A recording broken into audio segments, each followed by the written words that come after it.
Hi hello. Levels of education എന്ന നമ്മുടെ രണ്ടാമത്തെ ലെസണിലേക്ക് എല്ലാവർക്കും സ്വാഗതം. നമ്മൾ ഇന്ന് നമ്മുടെ പുതിയ യൂണിറ്റിലേക്ക് കിടക്കുന്നു.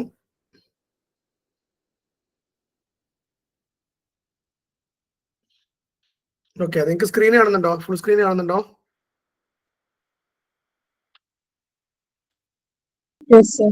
പ്രസന്റേഷൻ വെൽക്കം കാണുന്നുണ്ടോ? Okay, thank you. സോ ഇതില് യൂണിറ്റ് എന്നതിന് പകരം ഇതിൽ ലെസൺ എന്നാണ് കൊടുത്തത് ഈ ഒരു പേപ്പറിൽ കേട്ടോ. അതാണ് ഇതിൽ ലെസൺ എന്ന് കൊടുക്കാനുള്ള കാരണം. ലെസൺ 2 ലെവൽസ് ഓഫ് എഡ്യൂക്കേഷൻ ആണ്.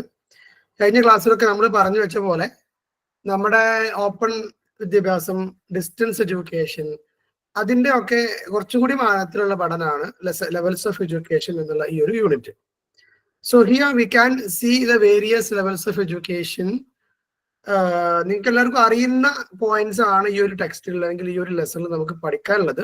ഒരുപാട് എക്സ്പ്ലെയിൻ ചെയ്യേണ്ട ആവശ്യമില്ല. ഒന്ന് പ്രീ പ്രൈമറി സ്കൂളാണ്. നമ്മള് പിന്നെ നമ്മുടെ മോണ്ടിസോറി, അതുപോലെ അംഗൻവാടി തുടങ്ങിയ ഒക്കെ ഈ ഒരു പ്രീ പ്രൈമറി സ്കൂൾ എഡ്യൂക്കേഷനിലാണ് വരുന്നത്. Then primary, middle school level.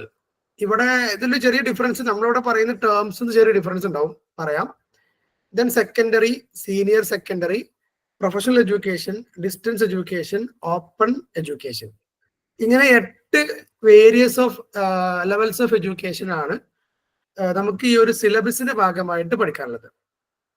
അപ്പം ഇവിടെ നമ്മൾ പ്രീ പ്രൈമറി, പ്രൈമറി, പിന്നെ ലോവർ, ആ പ്രൈമറിയെ തന്നെ lower primary, upper primary, LP UP, പിന്നെ സെക്കൻഡറി, പിന്നെ senior secondary or higher secondary, പിന്നെ ഗ്രാജുവേഷൻ, പോസ്റ്റ് ഗ്രാജുവേഷൻ, ഇങ്ങനെയൊക്കെയാണ് നമ്മൾ ഇവിടുന്ന് ഒരു സിസ്റ്റത്തിൽ പറയുന്നത്. ഓക്കെ, നമ്മുടെ ബുക്കിലുള്ള ടേംസ് ഇങ്ങനെയാണ്. അതാണ് ഈ ഒരു സ്ലൈഡിൽ കൊടുത്തത്. ഇതിനെ കുറിച്ച് ഒന്നും പറയേണ്ട ആവശ്യമില്ല എന്ന് മനസ്സിലാക്കുകയാണ്, കാരണം നമുക്കൊക്കെ ഒരുപാട് കണ്ടതും കേട്ടതുമാണ്. ഇനി ഇതിൽ pre primary or nursery level education and it's subject years. Okay, അപ്പൊ ഇതിൽ meaning of pre primary education ആണ്. ഇതിൽ ഞാൻ ഓൾറെഡി പറഞ്ഞ പോലെ ഒരു പുതിയ ടോപ്പിക് ഇതിൽ ഉണ്ടാവാനുള്ള സാധ്യത കുറവാണ്, പുതിയൊരു point. Okay, pre primary education, that is the starting of regular education. നമ്മൾ റെഗുലർ ആയിട്ട് കുട്ടികൾ പോയി തുടങ്ങുന്ന ഒരു നമ്മുടെ വിദ്യാഭ്യാസത്തിന്റെ തുടക്കം, അതാണ് പ്രീ പ്രൈമറി. ചിൽഡ്രൻ ബിറ്റ്വീൻ 2.5, 2.5 വയസ്സ് മുതൽ 5 വയസ്സ് വരെയൊക്കെയുള്ള കുട്ടികളാണ് പ്രീ പ്രൈമറിയിൽ പോയി തുടങ്ങുക അല്ലെങ്കിൽ പോകാറുള്ളത്. ഈ ഒരു ക്ലാസ്സിൽ പ്രീ പ്രൈമറിയിൽ പോകാത്ത ആരെങ്കിലും ഉണ്ടോ?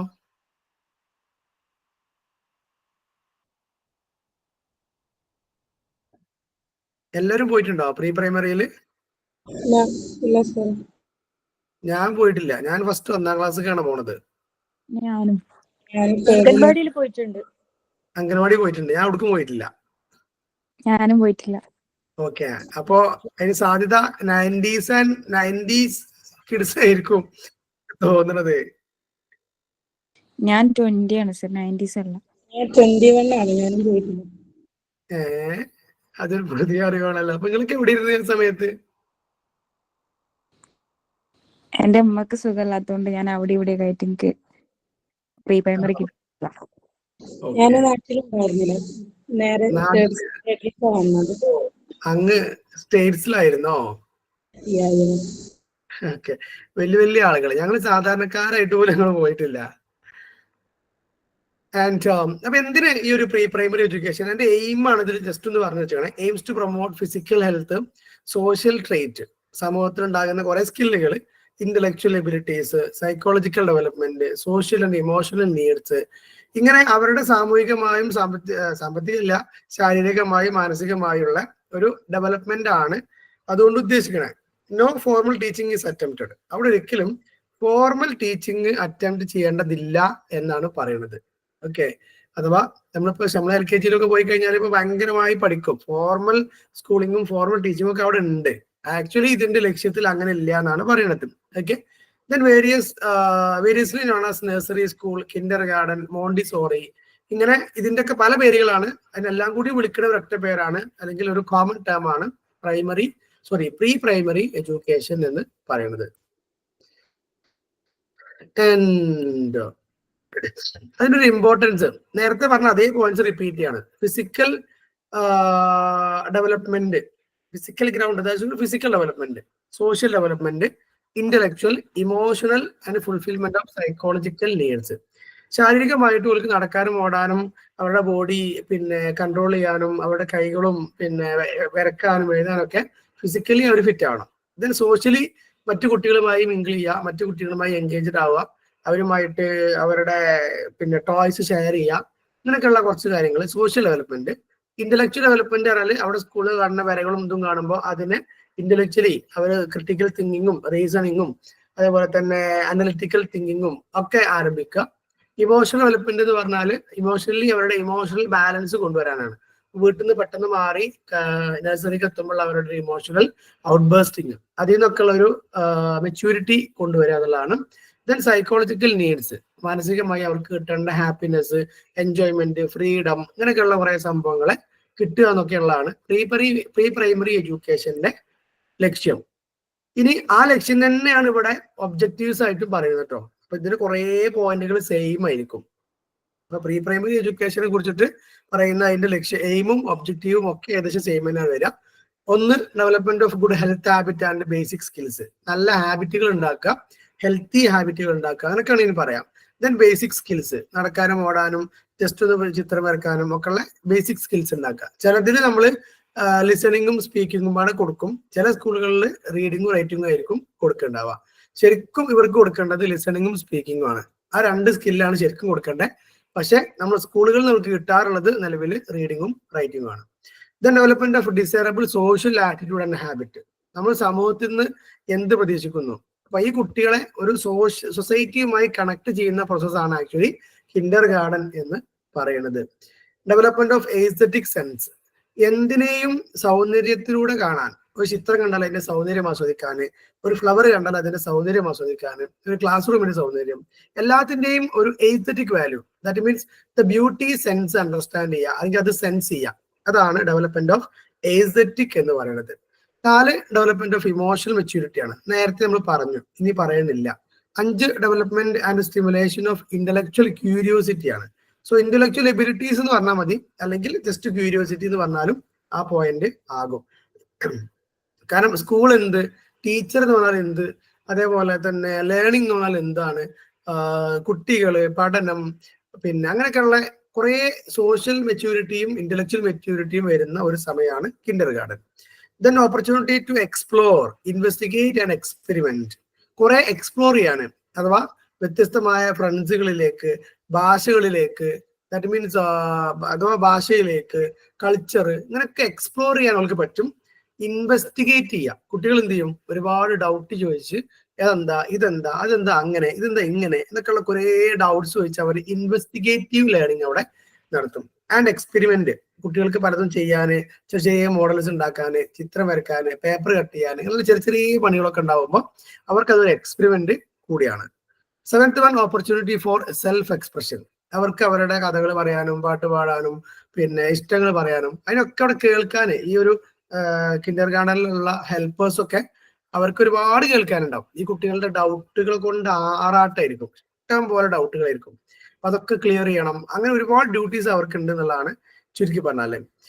Then development of good physique, muscular coordination, basic motor skills, അത് നടക്കാന്, ഓടാന്, ഇരിക്കാന്, കിടക്കാന്, ഇങ്ങനെയുള്ള എല്ലാ ബേസിക് മോട്ടോർ സ്കിൽസും അവരുടെ ഫിസിക്കൽ ഹെൽത്തും കീപ്പ് ചെയ്യാനാണ് ആക്ച്വലി പ്രീ പ്രൈമറിയിലേക്ക് നമ്മൾ കുട്ടികളെ കൊണ്ടുപോകുന്നത്. നമ്മുടെ ഇവിടെ പ്രീ പ്രൈമറിയിൽ വർക്ക് ചെയ്യുന്ന അധ്യാപകർക്ക്, ടീച്ചേഴ്സിന് അല്ലെങ്കിൽ അവരുടെ ഹെൽപ്പേഴ്സിനൊക്കെ എത്ര സാലറി കാര്യങ്ങളൊക്കെ ഉണ്ട് അറിയോ?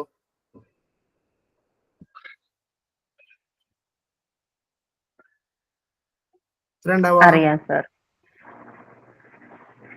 Below 15,000 sir. 15,000 10,000 ഒക്കെ ഉണ്ടോ? ഉണ്ട് സർ, ഉണ്ട് sir. Depends on the school ആണ് സർ. ഓക്കെ. അപ്പൊ ഇതാണെങ്കിലോ നമ്മുടെ ബാലവാടി ഇവൻ 10,000 ബിലോക്കും ഉണ്ടായിട്ടുണ്ടായിരുന്നു പ്രീ പ്രൈമറി ക്ലാസ്സസിൽ. ബാലവാടി ഫ്രീ അല്ലേ? 5,000 രൂപക്ക് വർക്കിംഗ് ടീച്ചേഴ്സ് എനിക്കറിയാം. അറിയാം സർ.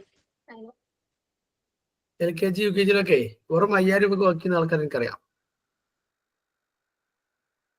അപ്പം നമ്മുടെ ഇന്ത്യയിൽ ഉള്ള ഒരു എഡ്യൂക്കേഷൻ സിസ്റ്റത്തിന്റെ ഏറ്റവും വലിയ കുറവാണ് ആ സാധനം. ശരിക്ക് ചെറിയ മക്കളെ പഠിപ്പിക്കാനാണ് ഏറ്റവും കൂടുതൽ എഫേർട്ട്. പഠിപ്പിക്കാനില്ല, ഒന്ന് ഇരുത്താൻ, ആ ബെഞ്ചിൽ ഇരുത്തി കിട്ടാൻ തന്നെ അവരെടുക്കുന്ന ഒരു എഫേർട്ട് അത്ര വലുതാണ്. അപ്പം നമ്മുടെ നാട്ടില് പ്രീ പ്രൈമറി ഇങ്ങനെയുള്ള ലോവർ പ്രൈമറി ക്ലാസ്സുകളിലൊക്കെ പഠിപ്പിക്കാൻ കുറഞ്ഞ യോഗ്യത മതി. എന്നാൽ കോളേജുകളിലും അങ്ങനെയുള്ള ഹയർ ക്ലാസ്സുകൾ പഠിപ്പിക്കാനാണ് യോഗ്യത കൂടുതലായിട്ട് കാണുന്നത്. എന്നാൽ കുറച്ചുകൂടി എഡ്യൂക്കേഷനെ കുറിച്ചൊക്കെ സീരിയസ് ആയി ചിന്തിക്കുന്ന അപ്ഡേറ്റഡ് ആയ കൺട്രീസിൽ താഴെ ക്ലാസ്സുകൾ പഠിപ്പിക്കാനാണ് അത്ര ഹയർ ക്വാളിഫിക്കേഷൻ വേണ്ടത്, അവർക്കാണ് അത്ര ഹയർ സാലറി കൊടുക്കുന്നത്. അപ്പം അതാണ് അത്ര യഥാർത്ഥ സിസ്റ്റം എന്ന് പറഞ്ഞു കേൾക്കാറുണ്ട്. നിങ്ങളുടെ അഭിപ്രായം എന്താ?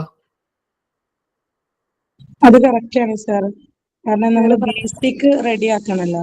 അപ്പൊ നമ്മൾ ക്വാളിഫിക്കേഷൻ കൂടുന്നതനുസരിച്ച് മക്കളില് ബേസിക് ആയിട്ട് നമ്മൾ കൊടുക്കുന്നതൊക്കെ കറക്റ്റ് ആണെങ്കിൽ അവര് ഉയർന്നു വരുന്ന സമയത്തും അവർക്ക് അതിൻ്റെതായ മാറ്റങ്ങൾ ഉണ്ടാകും. പിന്നെ ഹയർ സ്റ്റഡി അഥവാ ഒരു 10ാം ക്ലാസ് കഴിഞ്ഞ കുട്ടികൾക്ക് കുറെയൊക്കെ സെൽഫ് ലേണിങ്ങിന് പറ്റും അല്ലെ? ഇപ്പൊ എനിക്ക് ഈ ഒരു BEd സിലബസ് നമ്മൾ ഇങ്ങനെ ശരിക്കും ഓരോ പോയിന്റ് പറഞ്ഞിട്ട് ആവശ്യമൊന്നുമില്ല, ജസ്റ്റ് പറഞ്ഞിട്ട് പോയാലും നിങ്ങൾക്ക് സെൽഫ് ലേണിംഗ് നടത്താനുള്ളതേ ഉള്ളൂ. സോ അതേപോലെ ഹയർ സ്റ്റഡീസിലാവുമ്പോൾ കുട്ടികൾക്ക് സെൽഫ് ലേണിങ്ങിന് പറ്റും എന്നുള്ളതാണ്. അവിടെ ഒരു ഗൈഡിന്റെ ഒരു ആവശ്യമൊക്കെ ഉള്ളൂ അല്ലേ? അതെ. Okay. Then teaching methods in nursery education ആണ്. എന്തൊക്കെയാണ് അവിടെ സാധാരണ ഉണ്ടാവേണ്ടത്? ഓക്കെ, നഴ്സറികളിൽ അല്ലെങ്കിൽ പ്രീ പ്രൈമറിയിൽ എന്തൊക്കെ ഉണ്ടാവണം എന്നുള്ളതാണ് പറയുന്നത്. ഒന്ന്, മോർണിംഗ് പ്രെയറുകൾ ഉണ്ടാകും. അതുപോലെ തന്നെ സ്പോണ്ടേനിയസ് ആയിട്ടുള്ള കോൺവെർസേഷൻസ്, കണ്ടിന്യൂസ് ആയിട്ടുള്ള കോൺവെർസേഷൻസ്, പരസ്പര കമ്മ്യൂണിക്കേഷൻസ് ഒക്കെ ഉണ്ടാകും. സോങ്സ്, സ്റ്റോറീസ്, ക്രിയേറ്റീവ് ആക്ടിവിറ്റീസ്, അവർക്ക് ചെയ്യാനുള്ള ചെറിയ ചെറിയ ക്രിയേറ്റീവ് ആക്ടിവിറ്റീസ്, പിന്നെ ഗ്രൂപ്പ് വർക്കുകൾ, ഗ്രൂപ്പ് നെയിമുകൾ, ഇങ്ങനെയുള്ള കുറച്ച് കാര്യങ്ങളാണ് പ്രീ പ്രൈമറിയിൽ ഉണ്ടാവുക. ദെൻ ഡെയിലി ചെയ്യാനുള്ള അവർക്ക് ചെറിയ ചെറിയ ആക്ടിവിറ്റീസ്, ചിലപ്പോൾ കുറച്ച് വായിക്കാനോ ചിത്രം വരക്കാനോ ഒക്കെ ഉള്ള ചെറിയ ചെറിയ ഡെയിലി ആക്ടിവിറ്റീസ് ഉണ്ടാവും. റൂട്ടീൻ ആക്ടിവിറ്റീസ് എന്നൊക്കെ നമ്മൾ പറയും. ദെൻ ടോയ്സ് ഉണ്ടാവും, പ്ലേ മെറ്റീരിയൽസ് ഉണ്ടാകും, അതൊക്കെ ഡിസൈൻ ചെയ്തിട്ടുണ്ടാവും, അവിടെ അവർക്ക് വേണ്ടി റെഡിയാക്കി വെച്ചിട്ടുണ്ടാവും. അത് പഠിക്കേണ്ട ആവശ്യമില്ല, ഞാനതിൽ കൂടുതൽ ഫോക്കസ് ചെയ്യേണ്ട ആവശ്യമില്ല. Then primary education. ഇനി പ്രൈമറി എഡ്യൂക്കേഷൻ ആണ് കേട്ടോ. ഇപ്പൊ പ്രീ പ്രൈമറി ഇവിടെ കഴിഞ്ഞു, ഇനി പ്രൈമറി എഡ്യൂക്കേഷൻ ആണ്. ഫോർമൽ സ്കൂളിങ്ങിന്റെ സ്റ്റാർട്ടിംഗ് ആണ് പ്രൈമറി. പ്രീ പ്രൈമറി നമ്മൾ വെച്ചാൽ റെഗുലർ സ്കൂളിങ്ങിന്റെ സ്റ്റാർട്ടിംഗ് ആയിരുന്നു. ഇവിടെ ഫോർമൽ സ്കൂളിംഗ് ആണ്. പ്രീ പ്രൈമറി ഇതല്ല, ഫോർമൽ ആണെന്ന് നമുക്ക് പറയാൻ കഴിയില്ല. പ്രീ പ്രൈമറി ടീച്ചേഴ്സിനെ ഗവൺമെന്റ് വെച്ച് തുടങ്ങിയോ? ഉണ്ടെന്ന് കേട്ടിട്ടുണ്ട്. പ്രീ പ്രൈമറി ഇത് കുറെ ഗവൺമെന്റ് അല്ല, മാനേജ്മെന്റ് ചെയ്ത് വെച്ചിരുന്നത്. ഇപ്പൊ അതിലേക്ക് എത്തിയിട്ടുണ്ടോ എന്താ എനിക്ക് കൃത്യമായി എനിക്കറിയില്ല. ന്യൂസ് കേട്ടിട്ടുണ്ടായിരുന്നു, സാലറിയുടെയും കാര്യമൊക്കെ ഉള്ള. അവർക്കുള്ള ഫുഡും കാര്യമൊക്കെ കൊടുക്കുന്നുണ്ട്. പക്ഷെ ഇവിടെ ഒന്നും ആയിട്ടില്ല. ഇനിയിപ്പോ ചില സ്കൂളിൽ ആയോന്ന് അറിയില്ല, അപ്രൂവലൊക്കെ ആയിട്ടുണ്ടോ എന്ന് അറിയില്ല. And starting of formal schooling, admission at the age of 5. 5 വയസ്സാകുമ്പോഴാണ് പൊതുവെ. നമ്മളിപ്പോ ചില സമയത്ത് 6 എന്ന് പറഞ്ഞേക്കാറുണ്ട്, ചില സമയത്ത് 5 എന്ന് പറഞ്ഞേക്കാറുണ്ട്. ആൻഡ് എന്തായാലും മിനിമം 5 ആവണം എന്നുള്ളതാണ് ഞാൻ മനസ്സിലാക്കണേ. ദെൻ അവിടെ പഠിപ്പിക്കേണ്ടത് അഥവാ പ്രൈമറി, ഓക്കെ, നമ്മൾ പറഞ്ഞല്ലോ LP, ലോവർ പ്രൈമറി എന്ന് മനസ്സിലാക്കി. 1, 2, 3, 4 ക്ലാസ്സുകൾ. അവിടെ ആദ്യം പഠിപ്പിക്കേണ്ടത് ബേസിക് 3 Rs ആണ് അത്ര. Reading, writing and arithmetic and fundamental science. ഇങ്ങനെയുള്ള പിന്നെ റീഡിങ്ങും റൈറ്റിങ്ങും ആണ് ഇപ്പോ പഠിപ്പിച്ചുകൊണ്ടിരിക്കണേ എന്നുള്ളതാണ്. അത് തന്നെയാണ് പിന്നെ നമ്മൾ ബുക്കിൽ പറയുന്നത്. ബേസിക് 3 Rs അവിടെ പഠിപ്പിക്കുന്നതാണ്. Okay. And social studies, vital അഥവാ that means important other subject experiences, ഇതൊക്കെ അവർക്ക് ഈ ഒരു പ്രൈമറി ഘട്ടത്തിൽ കൊടുക്കും എന്നാണ് പറയുന്നത്. ഇനി ഇതിന്റെ ഒബ്ജക്റ്റീവ്സ് ആണ്, പ്രൈമറി എഡ്യൂക്കേഷൻ ഒബ്ജക്റ്റീവ്സ് ആണ്. ഇതിൽ 13 ഒബ്ജക്റ്റീവുകൾ ഞാൻ ഒറ്റ സ്ലൈഡത്തിൽ ഉൾപ്പെടുത്താനുള്ള കാരണം കുറച്ച് എഴുത്ത് കുറഞ്ഞു പോയാലും നിങ്ങൾക്ക് പഠിക്കുമ്പോൾ അതായിരിക്കും സിമ്പിൾ എന്നുള്ളതുകൊണ്ടാണ് കേട്ടോ. ഓൾറെഡി ഇങ്ങനെ തന്നെ നിങ്ങളുടെ ബുക്കിലുണ്ട്, വലിയ ടാസ്ക് ഒന്നും ഇല്ല. പക്ഷെ ഇന്ത്യയിൽ ചില ഒന്നുകൂടി ചിലപ്പോൾ അതിനെ ബ്രീഫ് ആക്കിയിട്ടുണ്ടാവും ഞാൻ. Okay. Number 1, acquire literacy, numeracy, creativity and communication. അഥവാ അവർക്ക് ലിറ്ററസി വേണം, സാക്ഷരത, അല്ലെങ്കിൽ കുറച്ച് അറിവുകൾ, ഭാഷാപരമായ സംഭവങ്ങൾ, നമ്പേഴ്സ്, ദെൻ ക്രിയേറ്റീവ് ആയിട്ടുള്ള പ്രവർത്തനങ്ങളും കമ്മ്യൂണിക്കേഷനും. ഇതൊക്കെ പ്രൈമറി എഡ്യൂക്കേഷൻ ലക്ഷ്യമാണ്. 2, enjoy learning and develop desire to continue learning. Learning enjoy ചെയ്യാൻ പറ്റണം, അതേപോലെ തന്നെ അവർക്ക് പഠിക്കാനുള്ള സ്കില്ലുകളും അല്ലെങ്കിൽ developed desire to continue learning, കൂടുതൽ പഠിക്കാനുള്ള ഒരു ആഗ്രഹം അവരിൽ ഉണ്ടാക്കണം എന്നാണ്. പ്രൈമറി എഡ്യൂക്കേഷനത്തെ ടീച്ചിങ് സ്ട്രാറ്റജിയിൽ നിന്ന് എന്ത് കിട്ടണം? കുട്ടികൾക്ക് കൂടുതൽ പഠിക്കാനുള്ള മോട്ടിവേഷൻ കിട്ടണം. 3 ability develop ability four critical thinking ആണ് ലോജിക്കൽ ജഡ്ജ്മെന്റ്. അപ്പോൾ നേരത്തെ പറഞ്ഞതൊക്കെ ഇനി ഇങ്ങനെ റിപ്പീറ്റ് ചെയ്തുകൊണ്ട് കേട്ടോ. അപ്പം ക്രിട്ടിക്കൽ തിങ്കിങ്, എന്തുകൊണ്ട് ഇതിങ്ങനെ, എന്താണ് അങ്ങനെ അല്ലാത്ത, കുറെ ക്വസ്റ്റ്യൻ ചോദിച്ച് അതിന് ആൻസർ കണ്ടെത്തി പഠിക്കാം. That is critical thinking. അത് ലോജിക്കൽ ജഡ്ജ്മെന്റ്. അപ്പൊ അവരിങ്ങനെ എപ്പോഴും എന്തിനേയും അവർ ജഡ്ജ് ചെയ്ത് കൊടുക്കും. അവർ ലോജിക്കലി അവർ പഠിച്ചതും അവർ മുന്നേ അറിവൊക്കെ വെച്ചിട്ട് അവർ ജഡ്ജ് ചെയ്തുകൊണ്ട് നിൽക്കുന്നതാണ്. 4 appreciate and respect the dignity of work. പലതരം ജോലികളെ കുറിച്ചൊക്കെ അവർ പഠിക്കും. ആ ജോലിന്റെ റെസ്പെക്റ്റിനെ കുറിച്ചൊക്കെ അവർ പഠിക്കും. അവർക്ക് എന്ത് ചെയ്യണം? They have to respect every job. And 5 develop desirable social standard moral and religious value. സമൂഹത്തിൽ സമൂഹം അവരിൽ നിന്ന് എക്സ്പെക്ട് ചെയ്യുന്ന, സമൂഹത്തിൽ നിന്ന് അവർക്ക് കിട്ടാവുന്ന സ്റ്റാൻഡേർഡ് ഓഫ് ലിവിങ്, അല്ലെങ്കിൽ എല്ലാത്തിന്റെയും ഒരു സ്റ്റാൻഡേർഡ് കീപ്പ് ചെയ്യണം. അതുപോലെ മോറൽസ് പഠിക്കണം, റിലീജിയസ് വാല്യൂസ് അവർക്ക് കിട്ടണം. Then develop in to self discipline, physically fit and healthy person. ഈ LP ക്ലാസ്സിൽ നിന്ന് തന്നെ അവർക്ക് സെൽഫ് ഡിസിപ്ലിൻ പഠിക്കണം. അവരുടെ വസ്ത്രധാരണം, അവരുടെ പഠനം, അവരുടെ പുസ്തകം, അവരുടെ വായനാശീലങ്ങള്, വായന, ഇങ്ങനെ എല്ലാ കാര്യങ്ങളും അവരെ സെൽഫായിട്ട് ചെയ്യാൻ വേണ്ടി നമ്മൾ പ്രാക്ടീസ് കൊടുക്കണം എന്നാണ് പറയാം. അങ്ങനെ self disciplined, self directed, self motivated, self appreciation, ഇതൊക്കെ കുട്ടികൾക്ക് ഉണ്ടാവണം എന്നാണ് പറയാം. പിന്നെ അവർ ഫിസിക്കലി ഫിറ്റ് ആവണം. അതിന് വേണ്ട ഹെൽത്തി ന്യൂട്രീഷൻസും ഫുഡും ബാക്കി കാര്യങ്ങളൊക്കെ കൊടുക്കണം. അതിനാണ് സ്കൂളിൽ മുട്ടയും പഴവും ബാക്കി കാര്യങ്ങളൊക്കെ പച്ചക്കറിയൊക്കെ ഉൾപ്പെടുത്തിയത്. നമ്മളൊക്കെ സ്കൂളിൽ പോയിന്ന് സ്കൂളിൽ എന്താ കിട്ടീനെ? LP സ്കൂളിൽ എന്താ കിട്ടുക ഉച്ചക്ക് ലഞ്ചിന്? കഞ്ഞിയും പയറും. ചോറും പയറും, അല്ലെങ്കിൽ കഞ്ഞിയും പയറും അല്ലെ? ചെറുപയർ, ഞങ്ങളൊക്കെ എന്നും ചെറുപയറായിരുന്നു. എല്ലാ ഇടയ്ക്ക് കറിയൊക്കെ ഉണ്ടായിരുന്നു. ഞങ്ങൾക്ക് അത് ഉണ്ടായിട്ടില്ല. എനിക്ക് എന്നും ചെറുപയർ, ചെറുപയർ ചോറ്. അന്നൊക്കെ ഈ സർക്കാരും ഈ സൈക്കോളജി ഒക്കെ എവിടെ ഇരുന്നാവും. ഇപ്പൊ കുട്ടികൾക്ക് ചിക്കൻ കറി, സാമ്പാറ്, ഉപ്പേരി, അങ്ങനെ എന്തൊക്കെയോ ഉണ്ട് ഇപ്പൊ. പാല്, മുട്ട, ഇങ്ങനൊക്കെ ഉണ്ട്. ഞങ്ങളൊക്കെ പഠിച്ചിരുന്ന ആ ഒരു സാധനം ഇല്ല നമ്മളൊക്കെ പഠിച്ചിരുന്നത്. അപ്പം നിങ്ങൾ ചെറിയ കുട്ടികളല്ലേ? Okay. Physically fit and healthy persons ആക്കി കുട്ടികളെ വളർത്തുക എന്നുള്ളതും ഒരു പ്രൈമറി എഡ്യൂക്കേഷന്റെ ലക്ഷ്യമാണ്. ഡെവലപ്മെന്റ് എസ്തെറ്റിക് വാല്യൂ നേരത്തെ പറഞ്ഞതാ. ഈ ഒരു ലക്ഷ്യങ്ങളൊക്കെ അല്ലേ പ്രൈമറി ഉള്ള ലക്ഷ്യങ്ങളിലെ പ്രൈമറിയിൽ ഉപയോഗിക്കാം. പ്രൈമറി ഉള്ള കുറെയൊക്കെ ഇങ്ങനെ മേലേക്ക് പോകുമ്പോൾ നമുക്ക് ഉപയോഗിക്കാം കേട്ടോ. അപ്പൊ കുറച്ച് പഠിച്ചാൽ കോമൺ ആയിട്ട് നമുക്ക് എഴുതാൻ അത് പറ്റും. എസ്തെറ്റിക് വാല്യൂ കൈപ്പെട്ടതാണ്. Appreciate on and other people's culture. നമ്മുടെ കൾച്ചറിലുള്ള ഒരു സെൽഫ് റെസ്പെക്ട് ഉണ്ടാവണം. ബാക്കിയുള്ള ആളുകളുടെ കൾച്ചറിനെ കുറിച്ച് റെസ്പെക്ട് ചെയ്യാൻ പറ്റണം. ഇപ്പൊ പല മതങ്ങളുടെയും കൾച്ചർ, അതൊക്കെ നമുക്ക് റെസ്പെക്ട് ചെയ്യാൻ പറ്റണം. അതൊക്കെ പ്രൈമറി ക്ലാസ്സിലാണ് കുട്ടികൾക്ക് പറഞ്ഞു കൊടുക്കേണ്ടത്.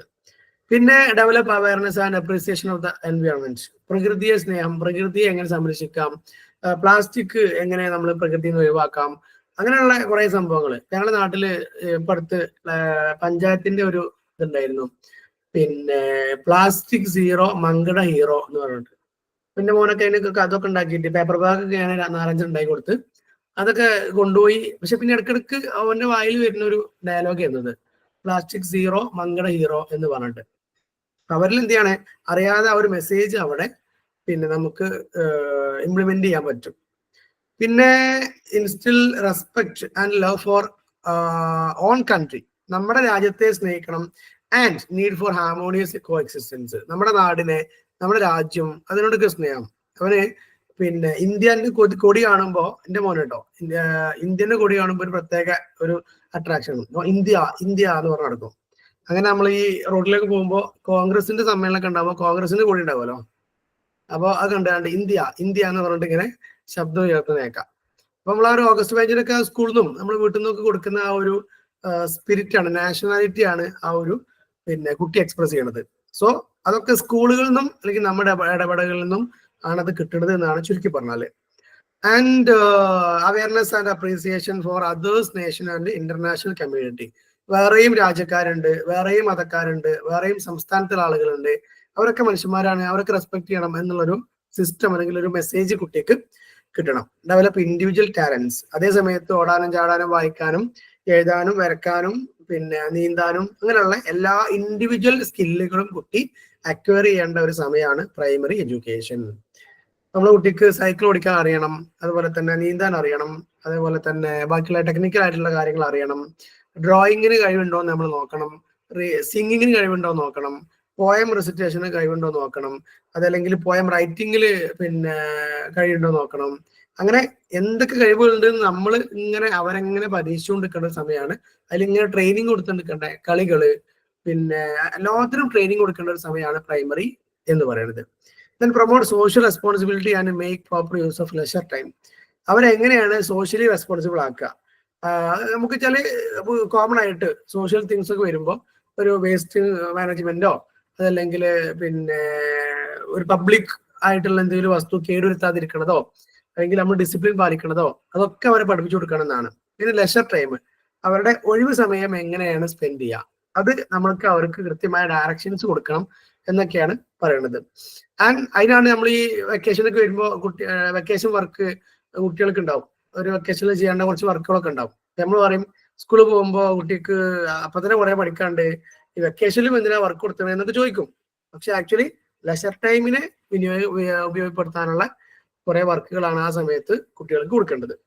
Then develop awareness and appreciation of the role of technology in national development.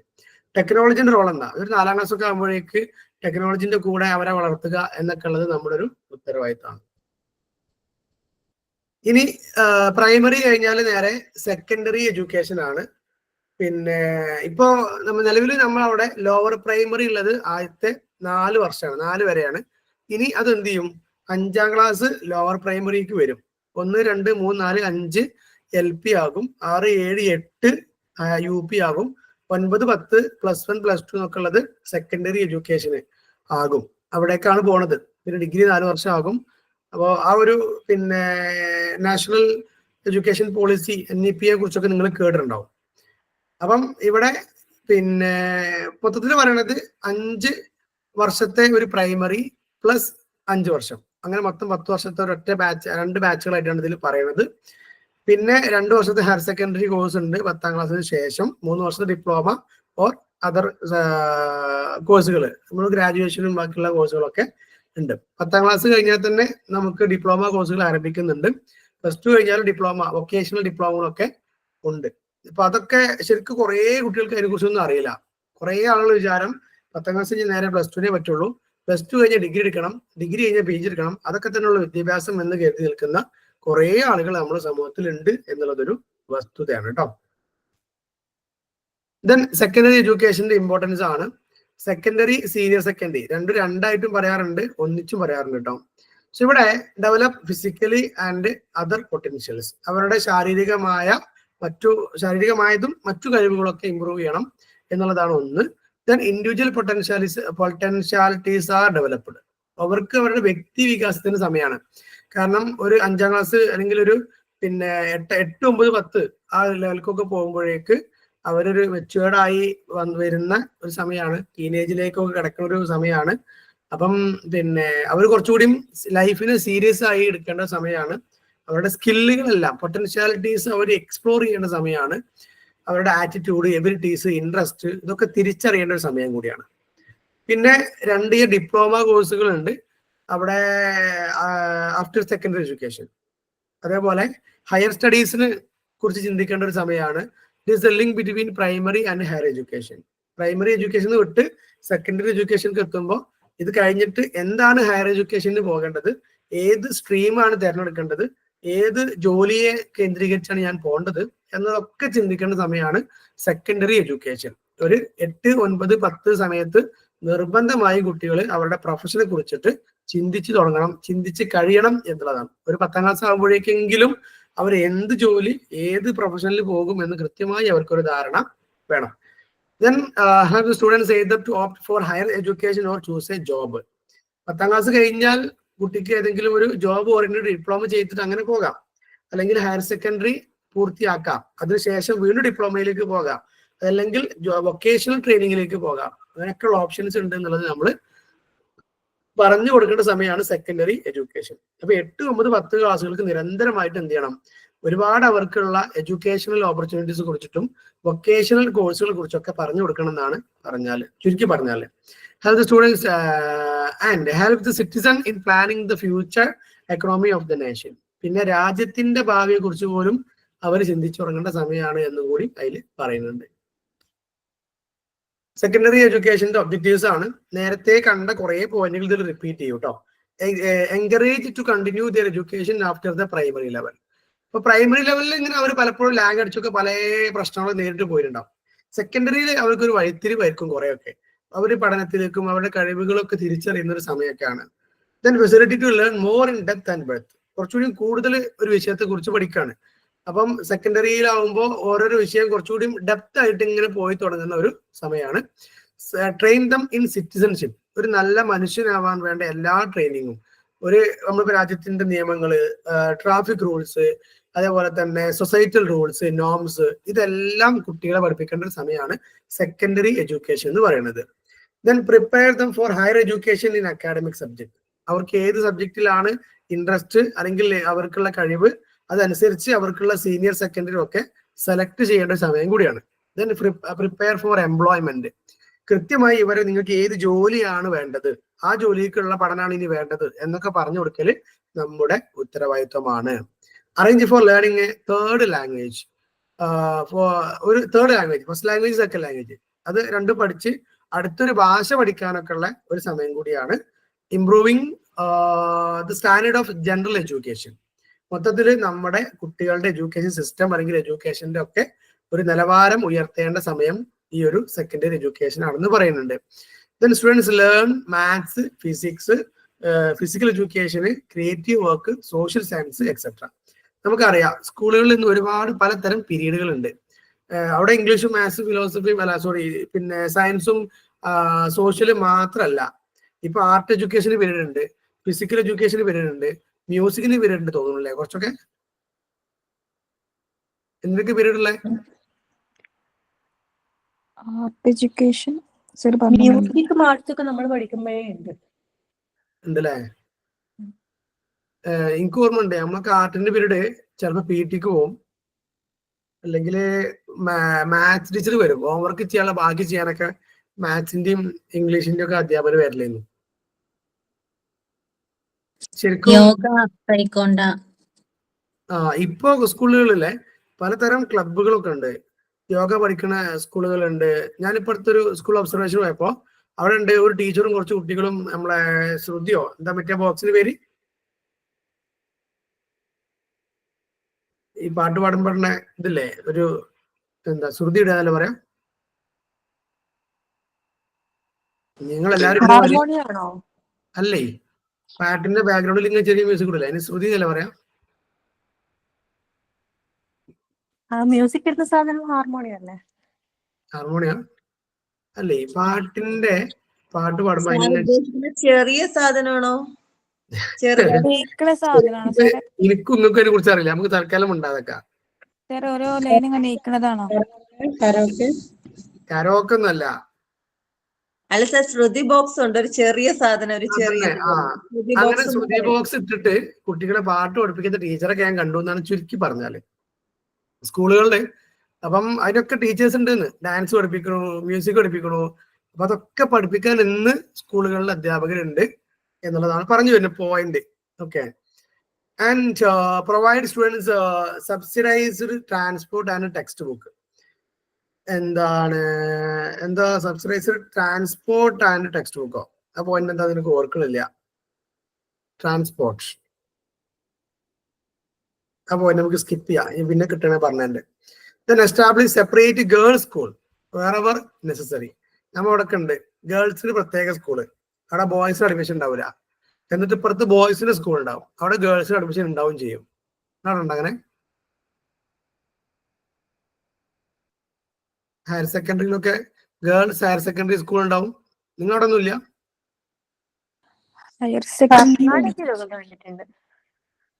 High school higher സെക്കൻഡറിയില്ലേ നമ്മവിടെ ഗേൾസും ബോയ്സും ഉണ്ട്, പെരിന്തൽമണ്ണ മഞ്ചേരി ഒക്കെ ഉണ്ട്.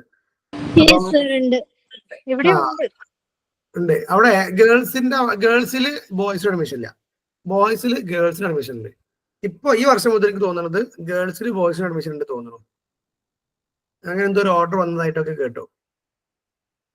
അപ്പൊ അങ്ങനെ ഇത് വെച്ചാലേ ഈ പെൺകുട്ടികളുടെ വിദ്യാഭ്യാസം പ്രൊമോട്ട് ചെയ്യാൻ വേണ്ടിയിട്ടാണ് ഗേൾസ് സ്കൂളുകൾ വന്നത് കേട്ടോ.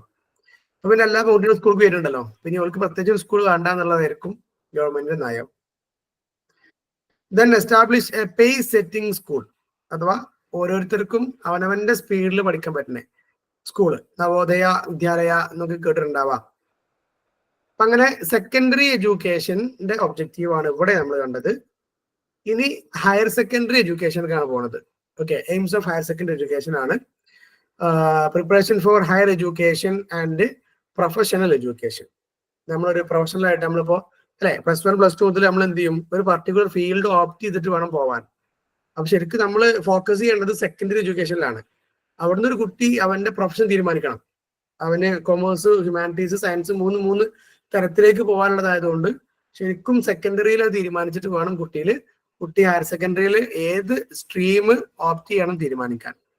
Then strengthen the vocation stream of education. അവരുടെ പിന്നെ ഇതൊരു പക്ഷേ വൊക്കേഷണൽ സ്ട്രീം ആയിരിക്കാം കേട്ടോ.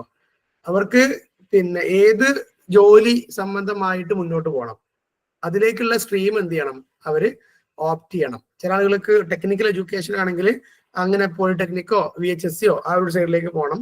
അതുപോലെ തന്നെ മെഡിസിനും ഒക്കെ ആണെങ്കിൽ സയൻസ് എടുത്തിട്ട് അങ്ങോട്ടേക്ക് പോകണം. അതല്ല കുറച്ചുകൂടി ഒരു പിന്നെ വൈഡ് നോളജ്, അതുപോലെ തന്നെ സിവിൽ സർവീസ് ഒക്കെ ആണെങ്കിൽ ഹ്യൂമാനിറ്റീസോ ബാക്കി കാര്യങ്ങൾ കൊടുത്തിട്ട് അങ്ങനെ പോകണം. അതല്ല കോമേഴ്സ് ഡിപ്പാർട്ട്മെന്റ്, ബിസിനസ്, അതല്ലെങ്കിൽ അക്കൗണ്ടിങ്, ഇങ്ങനെയാണെങ്കിൽ കോമേഴ്സ് ഒക്കെ എടുത്തിട്ട് പോകണം എന്നൊക്കെ ഉള്ളൊരു ഇതിലേക്ക് എത്തണമെങ്കിൽ സെക്കൻഡറി ലെവലിലെ കുട്ടികളെ നമ്മൾ അതിന് അവരെ കഴിവും അവരുടെ ആപ്റ്റിറ്റ്യൂഡും ടെസ്റ്റ് ചെയ്ത് സെറ്റാക്കി വെക്കണം എന്നുള്ളതാണ്. Then striving to build character by cultivating social, moral and spiritual values.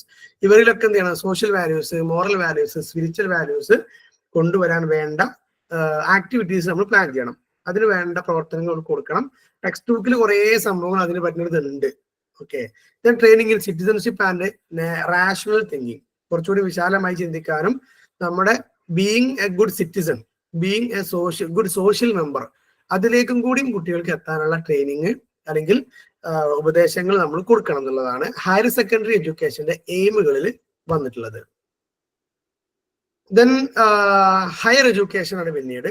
Higher എഡ്യൂക്കേഷന്റെ meaning എന്ന് പറഞ്ഞാൽ 12 വർഷം after completing 12 years of schooling we go for higher education. നമ്മളവിടെ ഗ്രാജുവേഷൻ എന്നൊക്കെയാണ് നമ്മൾ പറയാ.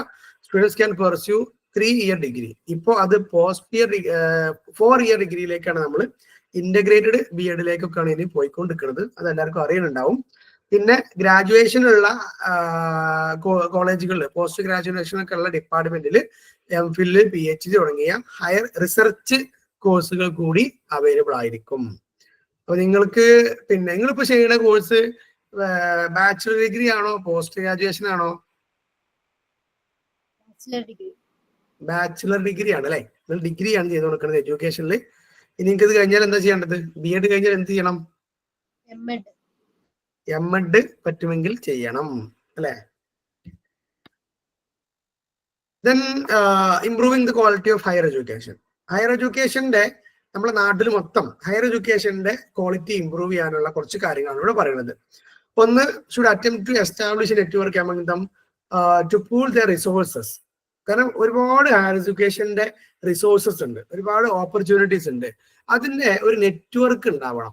Okay, and participate in project national importance. അഥവാ ഈ ഓരോ പിന്നെ ഹയർ എഡ്യൂക്കേഷനും അല്ലെങ്കിൽ ആ ഹയർ എഡ്യൂക്കേഷനിലുള്ള പ്രോജക്റ്റുകൾക്കും ഒരു നാഷണൽ ഇമ്പോർട്ടൻസ് കൊടുക്കണം. അതൊക്കെ സ്റ്റാൻഡേർഡൈസ് ചെയ്യുക എന്നൊക്കെ വേണമെങ്കിൽ ഇവിടെ പറയാം. ആ സെന്റൻസിൽ മിസ്റ്റേക്ക് കേട്ടോ, തിരുത്താനുള്ളതാണ്. And develop first class postgraduate work and research programs also. So post graduationന്റെ PGയുടെ ക്വാളിറ്റി കൂട്ടുക, അതിന്റെ ഇമ്പോർട്ടൻസ് ക്വാളിറ്റി കൂട്ടുക, അവിടുന്ന് റിസർച്ചിനുള്ള കുറച്ചുകൂടി ഫെസിലിറ്റീസ് വർദ്ധിപ്പിക്കുക. 3, autonomous status should be granted. നമുക്കറിയാം ചില കോളേജുകൾ ഓട്ടോണമസ് ആണ്. എന്താ ഈ ഓട്ടോണമസ് കോളേജിന്റെ പ്രത്യേകത?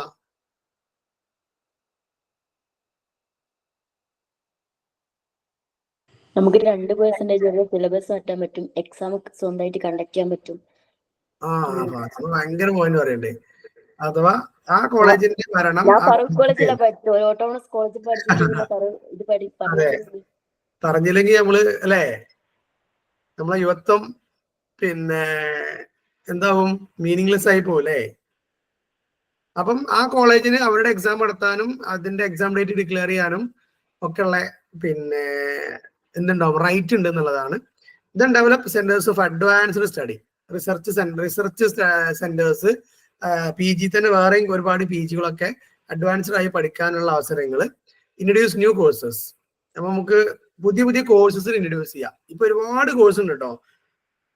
നിങ്ങൾ ഇഗ്നോന്റെ ഒക്കെ ജസ്റ്റ് ഒന്ന് കോഴ്സ് ഓഫേർഡ് ബൈ ഇഗ്നോ എന്നൊക്കെ അടിച്ചു കൊടുത്താൽ നിങ്ങൾക്ക് ഇങ്ങനെ കുറേ ലിസ്റ്റ് കാണാം. അതിൽ ഒരുപാട് ഗ്രാജുവേഷൻസ്, ഒരുപാട് ഡിപ്ലോമകള്, ഇങ്ങനെ ഒരുപാട് കോഴ്സസ് നിങ്ങൾക്ക് കാണാൻ പറ്റും. And increase facilities like infrastructure, laboratory, library, അത്തരത്തിലുള്ള ഇൻഫ്രാസ്ട്രക്ചറുകൾ, ബേസിക് ഫെസിലിറ്റീസ് ഒക്കെ കൂട്ടണം. And teachers should be required orientation course and refresher course. ഓരോ വർഷവും ടീച്ചേഴ്സിന് അതത് ഫീൽഡിലുള്ള എന്ത് ചെയ്യണം, ഓറിയന്റേഷൻ കിട്ടണം. റിഫ്രഷർ കോഴ്സുകൾ അല്ലെങ്കിൽ അവർക്കുള്ള എൻറിച്ച്മെന്റ് കോഴ്സുകൾ, ക്ലസ്റ്ററുകളൊക്കെ അവർക്ക് കിട്ടണം. വർക്ക്ഷോപ്പുകൾ ഒക്കെ കണ്ടക്ട് ചെയ്യണം. Then credit based learning shall be promoted. അല്ലെ, ഇപ്പൊ കുറെയൊക്കെ ക്രെഡിറ്റ് ബേസ്ഡ് ലേണിംഗ് അല്ലേ നടക്കുന്നത്?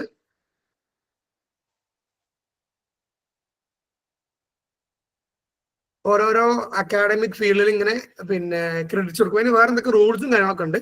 അത് കൂടുതലായിട്ട് ഇതിനെ കുറിച്ച് അറിയില്ല. ഇതിൽ നമുക്ക് അങ്ങനെ പഠിക്കാനൊന്നുമില്ല. And scholarship and fellowship shall be arranged. പരമാവധി സ്കോളർഷിപ്പുകൾ കൊടുക്കുക.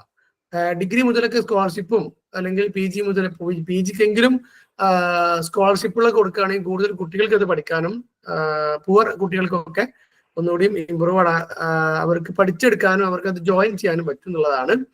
Then regional language shall be adopted. Full English തന്നെ മാറ്റാതെ അവരുടെ റീജിയണൽ ലാംഗ്വേജ് ഒക്കെ കുറച്ചുകൂടി ഡിഗ്രി വരെ അല്ലെങ്കിൽ PG വരെയൊക്കെ ഉപയോഗിക്കാൻ കഴിയാന്നൊക്കെയാണ് പറയുന്നത്. എനിക്ക് തോന്നുന്നത് ഡിഗ്രി വരെ ഇപ്പോ നമുക്ക് മലയാളത്തിലൊക്കെ എഴുതാൻ പറ്റും തോന്നുന്നു അല്ലെ? ഡിഗ്രി പറ്റൂലേ? ഇല്ലല്ലോ. യൂണിവേഴ്സിറ്റി ഒക്കെ പറ്റും തോന്നുന്നു. ഇപ്പോഴത്തെ ശ്രീനാരായണ ഗുരുവിലൊക്കെ മലയാളം ഓപ്ഷൻ ഉണ്ട് തോന്നുന്നുണ്ട്. ഇഗ്നോയില് ഇംഗ്ലീഷ്, ഹിന്ദി ഒക്കെ ഉള്ള ഓപ്ഷൻസ് ഉണ്ട് ഞാൻ മനസ്സിലാക്കണേ. നിങ്ങക്ക് പിന്നെ ഇനി തമിഴ്നാട് പോയിട്ട് മലയാളം എഴുതാൻ പറ്റില്ല കേട്ടോ. ഏതായാലും റീജിയണൽ ലാംഗ്വേജ് കുറച്ചൊക്കെ യൂണിവേഴ്സിറ്റീസ് കൊടുക്കുന്നുണ്ട് ഞാൻ മനസ്സിലാക്കണം. Then ensure good behaviour and strict discipline. അല്ലെ, നല്ല ബിഹേവിയേഴ്സ് കുട്ടികളിൽ ഉണ്ടാക്കണം. അതിന് വേണ്ട പ്രോഗ്രാംസ് നമ്മൾ അറേഞ്ച് ചെയ്യണം. ആൻഡ് ഡിസിപ്ലിൻ സ്ട്രിക്റ്റ് ആക്കണം. എന്താ അതിനെ കുറിച്ചുള്ള അഭിപ്രായം? കോളേജുകളൊക്കെ ഭയങ്കര സ്ട്രിക്റ്റ് റൂൾസ് കൊണ്ടുവരുന്ന കുറിച്ചുള്ള അഭിപ്രായം എന്താ?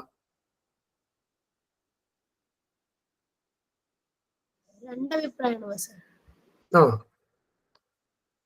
എന്താ രണ്ട് അഭിപ്രായം? കുറച്ച് അധികം വേണ്ടതാനും അങ്ങനെയാണ്. ആ, ഞങ്ങളൊക്കെ പഠിച്ചത് അത്യാവശ്യം സ്ട്രിക്റ്റ് ഉള്ള കോളേജുകളാണ്, BEd ഒക്കെ. അപ്പം നമ്മൾ പൊതുവെ ക്ലാസ്സിലൊക്കെ സ്ട്രിക്റ്റ് ആവും എന്നാണ് അതിന്റെ ഒരു ഔട്ട്കം ആയിട്ട് പറയാറുള്ളത്.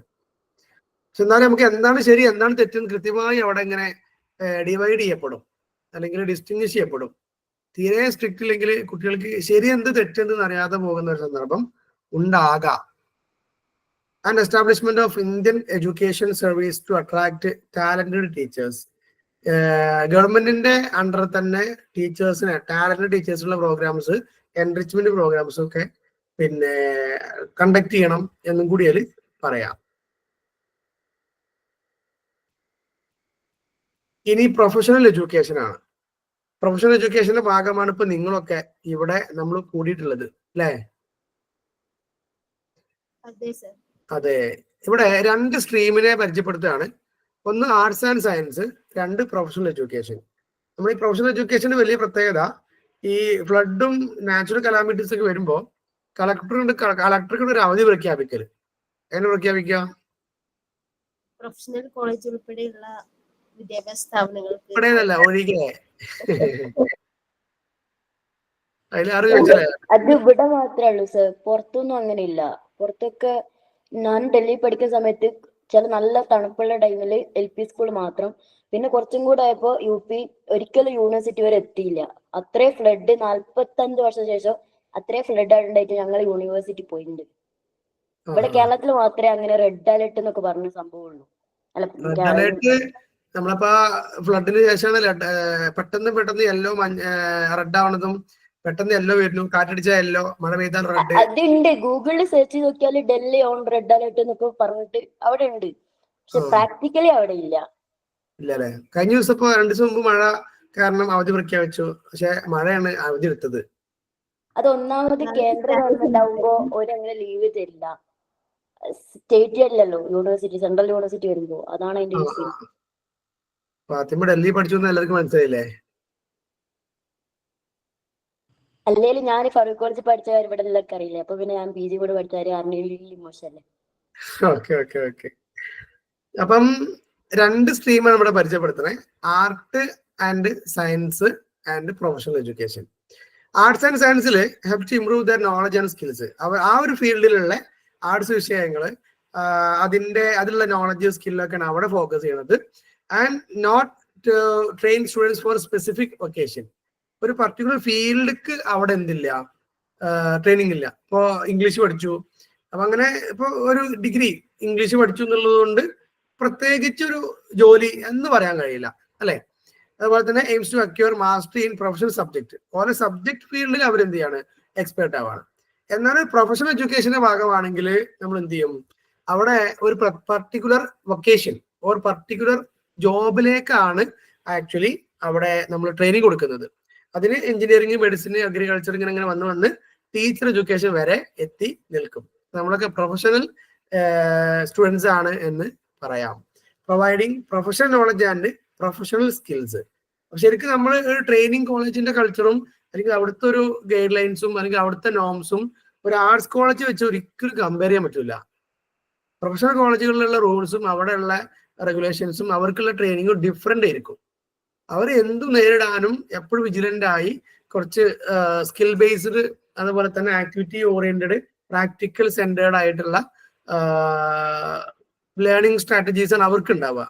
ആർട്സ് കോളേജിൽ അങ്ങനെയല്ല, പഠനം, അങ്ങനത്തെ വർക്ക്ഷോപ്പുകൾ, സെമിനാർ അത്രയൊക്കെയാണ് അവിടെ ഉണ്ടാവുള്ളൂ. എന്നാൽ പ്രൊഫഷണൽ എഡ്യൂക്കേഷനിൽ കുറച്ചും കൂടി പ്രാക്ടിക്കൽ ഓറിയന്റഡ് ആണ് എന്നാണ് അതിൽ നമ്മൾ മനസ്സിലാക്കേണ്ടത്.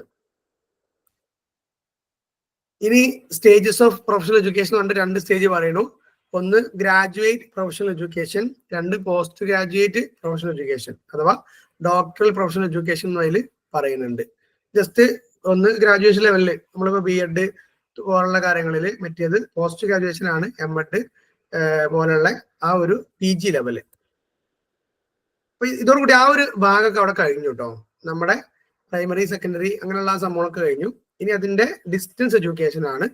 Education is provide without direct and continuous supervision of teachers. Distance ആയിട്ട് ഡിഗ്രി ചെയ്ത ആരെങ്കിലും ഉണ്ടോ ഇതില്? ഓക്കെ. അപ്പൊ നമുക്കറിയാലോ അവിടെ ടീച്ചേഴ്സ് ഇങ്ങനെ വന്ന് ക്ലാസ്സിൽ ഇരിക്കൂല അല്ലെ?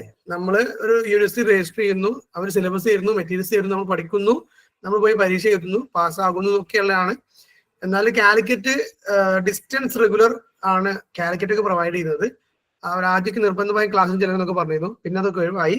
ഇപ്പൊ ശ്രീനാരായണ ഗുരു വന്നപ്പോഴും ആദ്യം അവർ ക്ലാസ് കമ്പൽസറി ആണ് എന്നൊക്കെ പറഞ്ഞിരുന്നു. ഇപ്പൊ അങ്ങനെ സ്ട്രിക്റ്റ് ആക്കണില്ല എന്നാണ് കേൾക്കുന്നത്. എന്തായാലും അതിന്റെ സിലബസ് അല്ലെങ്കിൽ അതിന്റെ കരിക്കുലം ബാക്കിയുള്ള കാര്യങ്ങളൊക്കെ പ്ലാൻഡ് ആണ്. That was prepared by experts. എക്സ്പേർട്ടുകൾ പ്ലാൻ ചെയ്ത് പ്രിപ്പയർ ചെയ്യുന്നതാണ്. ഇതിനെ ഓപ്പൺ എഡ്യൂക്കേഷൻ എന്ന് കൂടി വിളിക്കും, ഡിസ്റ്റൻസ് എഡ്യൂക്കേഷനെ. So need for distance education. എന്തിനാണ് നമുക്ക് ഒരു ഡിസ്റ്റൻസ് എഡ്യൂക്കേഷൻ? ഒന്ന് to manage the increasing students അത്രേ. അത് നല്ലൊരു ഗുഡ് പോയിന്റ് എനിക്ക് തോന്നി. ഒരുപാട് കുട്ടികൾ വന്നാലേ എല്ലാവർക്കും കൂടി പിന്നെ കൊടുക്കാൻ സീറ്റ് വേണ്ടേ അല്ലെ? ശരിക്കും ഡിസ്റ്റൻസ് എഡ്യൂക്കേഷൻ ഇല്ലെങ്കിൽ എവിടെ പോയി പഠിക്കും? എന്ത് ചെയ്യും? എത്രയും നമുക്ക് സീറ്റുകൾ ഉണ്ടോ? എന്നാലും ഇപ്പൊ ഇപ്പൊ ലാസ്റ്റ് ഒരു 5-8 വർഷമായിട്ട് സെൽഫ് ഫൈനാൻസ് കോളേജുകൾ കുറച്ച് അധികം വന്നു. അതുകൊണ്ട് ഡിഗ്രിക്കൊക്കെ കുറച്ചുകൂടി സീറ്റുകൾ ഉണ്ട്. അല്ലാതെ ഗവൺമെന്റ് സീറ്റ്, ഗവൺമെന്റ് കോളേജിനെ മാത്രം ആശ്രയിക്കുകയാണെങ്കിൽ വളരെ കുറച്ച് ആളുകളെ എന്താവുള്ളൂ, പിന്നെ ഗ്രാജുവേറ്റഡ് ആവുള്ളൂ.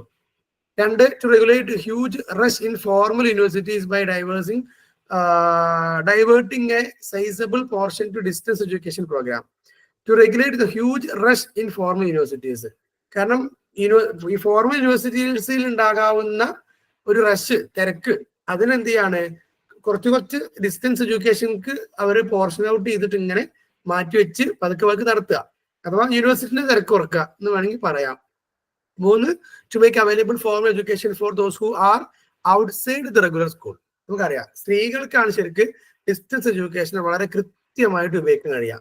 പ്രത്യേകിച്ച് കല്യാണം കഴിഞ്ഞിട്ട് സ്കൂളിൽ പോകാൻ കോളേജിൽ പോകാൻ പറ്റാത്ത ആളുകൾ, അല്ലെങ്കിൽ പ്രഗ്നൻസി ആയതുകൊണ്ട് കോളേജിൽ പോകാൻ പറ്റാത്ത ആളുകൾ, അങ്ങനത്തെ ആളുകൾക്കൊക്കെ ഡിസ്റ്റൻസ് എഡ്യൂക്കേഷൻ ഒരു വലിയ ആശ്രയമാണെന്ന് പറഞ്ഞാൽ നിങ്ങൾ അതിനോട് യോജിക്കുമോ വിയോജിക്കുമോ? തീർച്ചയായിട്ടും യോജിക്കും. To provide education in various disciplines as continuation of non-formal education. Non-formal education that means നമ്മളൊരു +2 കഴിഞ്ഞു അല്ലെങ്കിൽ പിന്നെ ഇങ്ങനെ കുറെ അറിവ് നേടി, ഇനി പഠിക്കണം, ടു കണ്ടിന്യൂ ദെയർ എഡ്യൂക്കേഷൻ എന്ന് മനസ്സിലാക്കിയാൽ മതി കേട്ടോ. Then different format of distance education ആണ്. ഒന്നുമില്ല, ഫോർമാറ്റ് ഉദ്ദേശിക്കുന്നത് ആ ഡിസ്റ്റൻസ് എഡ്യൂക്കേഷനിൽ കൊടുക്കുന്ന ഡിഫറെന്റ് സർവീസസ് ഒക്കെയാണ് അവിടെ പറയണേ. ഒന്ന് വീക്കെൻഡ് കോൺടാക്ട് ക്ലാസ്സുകളാണ്. അത് ഡിസ്റ്റൻസ് എഡ്യൂക്കേഷനിലേക്ക് അറിയുണ്ടാവും. ഇഗ്നോയിലോ എവിടെ ചെയ്താലും അവരൊരു വീക്കെൻഡിലോ അതല്ലെങ്കിൽ പബ്ലിക് ഹോളിഡേസിലോ ഒക്കെ ക്ലാസ്സസ് തരും. 2, give additional lessons through postal lessons, television and radio broadcast. ചിലപ്പോൾ നമ്മൾ മെറ്റീരിയൽസ് നമുക്ക് അയച്ചു തരും, ചിലതിൽ വീഡിയോ ക്ലാസ്സുകൾ ഉണ്ടാവാം, അല്ലെങ്കിൽ ഇതേമാതിരി ബ്രോഡ്കാസ്റ്റ് ചെയ്തിട്ടൊക്കെ വേണമെങ്കിൽ അവർക്ക് ക്ലാസ് തരാം. 3, offering music lessons, vocational course, science education programs. അഥവാ മ്യൂസിക് ലെസൺസും ഇതൊക്കെ ഇങ്ങനെ ഡിസ്റ്റൻസ് എഡ്യൂക്കേഷനായി പഠിക്കാന്ന് പറയുന്നത് കേട്ടോ. ചില വൊക്കേഷണൽ കോഴ്സുകളൊക്കെ ഡിപ്ലോമ പോലുള്ള കോഴ്സുകളൊക്കെ അങ്ങനെ കൊടുക്കാറുണ്ട്. പിന്നെ സയൻസ് എഡ്യൂക്കേഷൻ പ്രോഗ്രാംസ് ഒക്കെ എല്ലാ ഡിസിപ്ലിനുകളിലും ഡിസ്റ്റൻസ് ഉണ്ട്. പക്ഷെ BSc സയൻസിലൊക്കെ ലിമിറ്റഡ് ആണ്. BScകളിൽ ഡിസ്റ്റൻസ് എഡ്യൂക്കേഷൻ ഇല്ല, കാരണം അതിൽ ലാബ് ഉണ്ടായതുകൊണ്ട്. ഓക്കെ, അതേപോലെ സയൻസ് വിഷയങ്ങൾ, അത് നമ്മൾ നേരത്തെ പറഞ്ഞു സയൻസ് വിഷയങ്ങൾ അത് കുറവായിരിക്കും. Then radio and TV broadcasting. ഒന്നും ചെയ്യാ, ക്ലാസ്സസ് ഒക്കെ ഇങ്ങനെ ബ്രോഡ്കാസ്റ്റ് ആയി കൊടുക്കുന്നതിനെ കുറിച്ചാണ് പറയുന്നത്. നമ്മൾ വിക്ടേഴ്സ് ചാനലൊക്കെ ഇങ്ങനെ നമ്മൾ കൊറോണ സമയത്ത് കൊടുത്തല്ലോ, അതേപോലെയുള്ള ബ്രോഡ്കാസ്റ്റിംഗിലൂടെ അവരെന്ത് ചെയ്യും, ക്ലാസ്സസും മെറ്റീരിയൽസും അതിന്റെ കോഴ്സും പ്രൊവൈഡ് ചെയ്തുകൊണ്ടിരിക്കുന്നു എന്നാണ്. ഇപ്പൊ ഓൺലൈൻ കോഴ്സുകൾ കൂടി ഉണ്ടായതുകൊണ്ട് ഈ ഒരു ഡിസ്റ്റൻസ് മോഡിന് ഭയങ്കര പ്രാധാന്യം വന്നിട്ടുണ്ട്. ഇനി salient features of distance education ആണ്, അഥവാ ഡിസ്റ്റൻസ് എഡ്യൂക്കേഷന്റെ ഇമ്പോർട്ടന്റ് ഫീച്ചേഴ്സ്. ഓക്കെ, ഒന്ന്, the presence of teacher is not mandatory. Teacher ആവശ്യമില്ല, നമ്മൾ സ്വയം പഠിക്കും അല്ലെ. 2, lessons prepared by the panel of teachers used.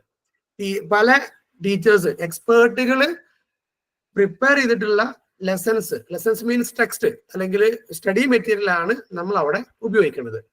3, individual studies emphasised. ഓരോരുത്തരും സ്വയം പഠിക്കുകയാണ്, ഇൻഡിവിജ്വൽ ലേണിംഗ് ആണ്. 4, സ്റ്റുഡന്റ് ലേൺ ഇൻഡിപെൻഡന്റ്ലി. ഒരാളെയും ആശ്രയിക്കാതെ സെൽഫ് ലേണിംഗ് നമ്മൾ പഠിച്ചിട്ടുണ്ട് ടൈം, സെൽഫ് ലേണിംഗിലേക്ക് എത്താനുള്ള മാർഗമാണ്.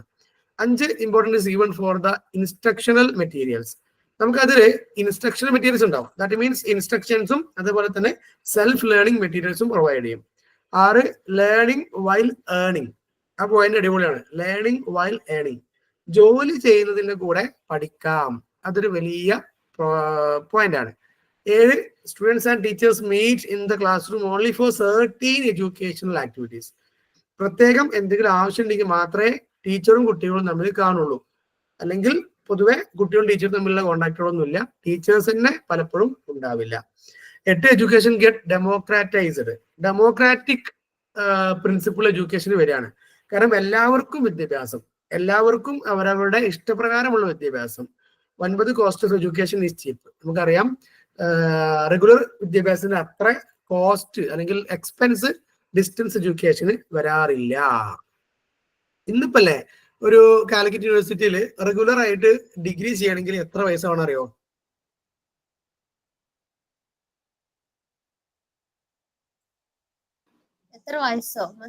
എത്ര എക്സ്പെൻസ്, പൈസ, പണം? അറിയില്ല. 6 സെമസ്റ്ററുകളിൽ ഒരു കുട്ടി കഴിഞ്ഞു പോകണമെങ്കിൽ എത്ര എക്സ്പെൻസ് ഉണ്ട്? അറിയില്ല, ഞാൻ കണ്ണൂർ യൂണിവേഴ്സിറ്റിയാണ്. ഓക്കെ, ആരെങ്കിലും ഇവിടെ റെഗുലർ ആയിട്ട് പോയവരുണ്ടോ ഡിഗ്രി? പറയൂ, ഫീസ് പറയൂ. ഞങ്ങൾക്ക് 9 സംതിങ് അല്ലേ സർ? ആർട്സ് വിഷയങ്ങളാണെങ്കിൽ 8 to 9 വരാം, 9, 10 കോമേഴ്സ് ആണെങ്കിൽ കുറച്ച് കൂടും. കണ്ണൂർ യൂണിവേഴ്സിറ്റി ഒക്കെ 10,000 ഒക്കെ ആയിരുന്നു. ഓക്കെ, അങ്ങനെ അപ്പൊ 10,000 വരികയാണെങ്കിൽ 6 സെമസ്റ്റർ ആകുമ്പോൾ എത്രയായി? 60 ആയി. ഒരു ഇഗ്നോലോ ഓക്കെ നിങ്ങൾ ഡിഗ്രി ചെയ്യുകയാണെങ്കിൽ ഒരു വർഷത്തിന് എത്ര വരിക? 3 വർഷം, ഒരു വർഷത്തിന് ആകെ 6,000 7,000 ഒക്കെ വരും. 6 to 7 മതി. ഒരു 3,618 ഒരു 20,000 ഒരു കോഴ്സ് തീർക്കാൻ പറ്റും. അപ്പൊ 40,000 ഡിഫറൻസുകൾ ഏകദേശം ഉണ്ട്, മനസ്സിലായില്ലേ? ഡിപ്പെൻസ് ആണോ, മാറിക്കൊണ്ടിരിക്കും. അപ്പോ പൈസ ഇല്ലാത്തവർക്ക് ഡിസ്റ്റൻസ് മോഡിലേക്ക് മാറാന്നൊക്കെയാണ് അതിനുള്ള ഒരു മെസ്സേജ്.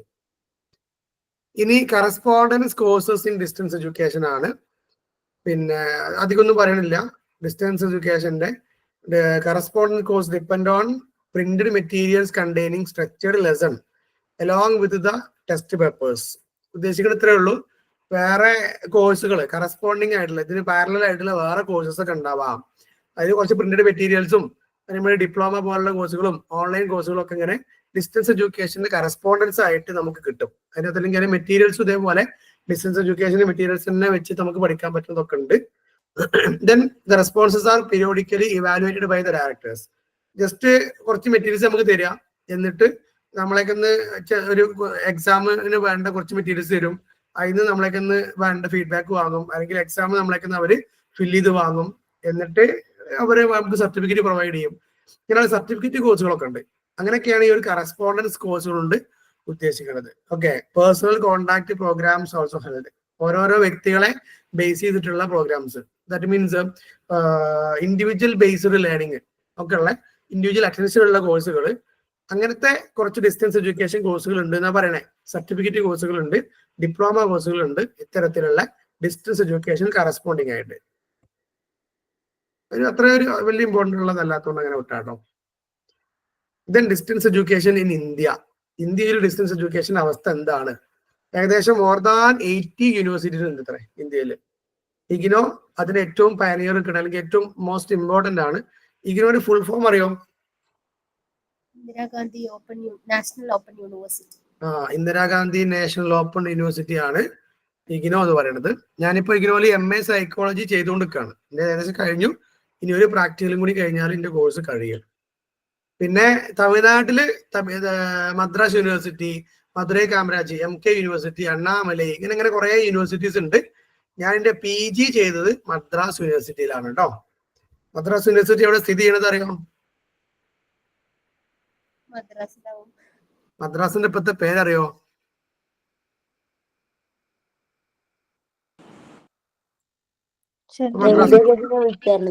MGKR അങ്ങനെ ഡോക്ടർ അങ്ങനെ അല്ലല്ലേ? കുറെ യൂണിവേഴ്സിറ്റി ഉണ്ട്. ഞാൻ ചോദിച്ച ചോദ്യത്തിന് ആൻസർ പറയും. അല്ല, പേര് റെയിൽവേ സ്റ്റേഷനിൽ വിളിച്ചു പറഞ്ഞിരിക്കേ ഡോക്ടർ MG സംതിങ് അങ്ങനെ. അതല്ലേ? ചെന്നൈയിലാണ് കേട്ടോ.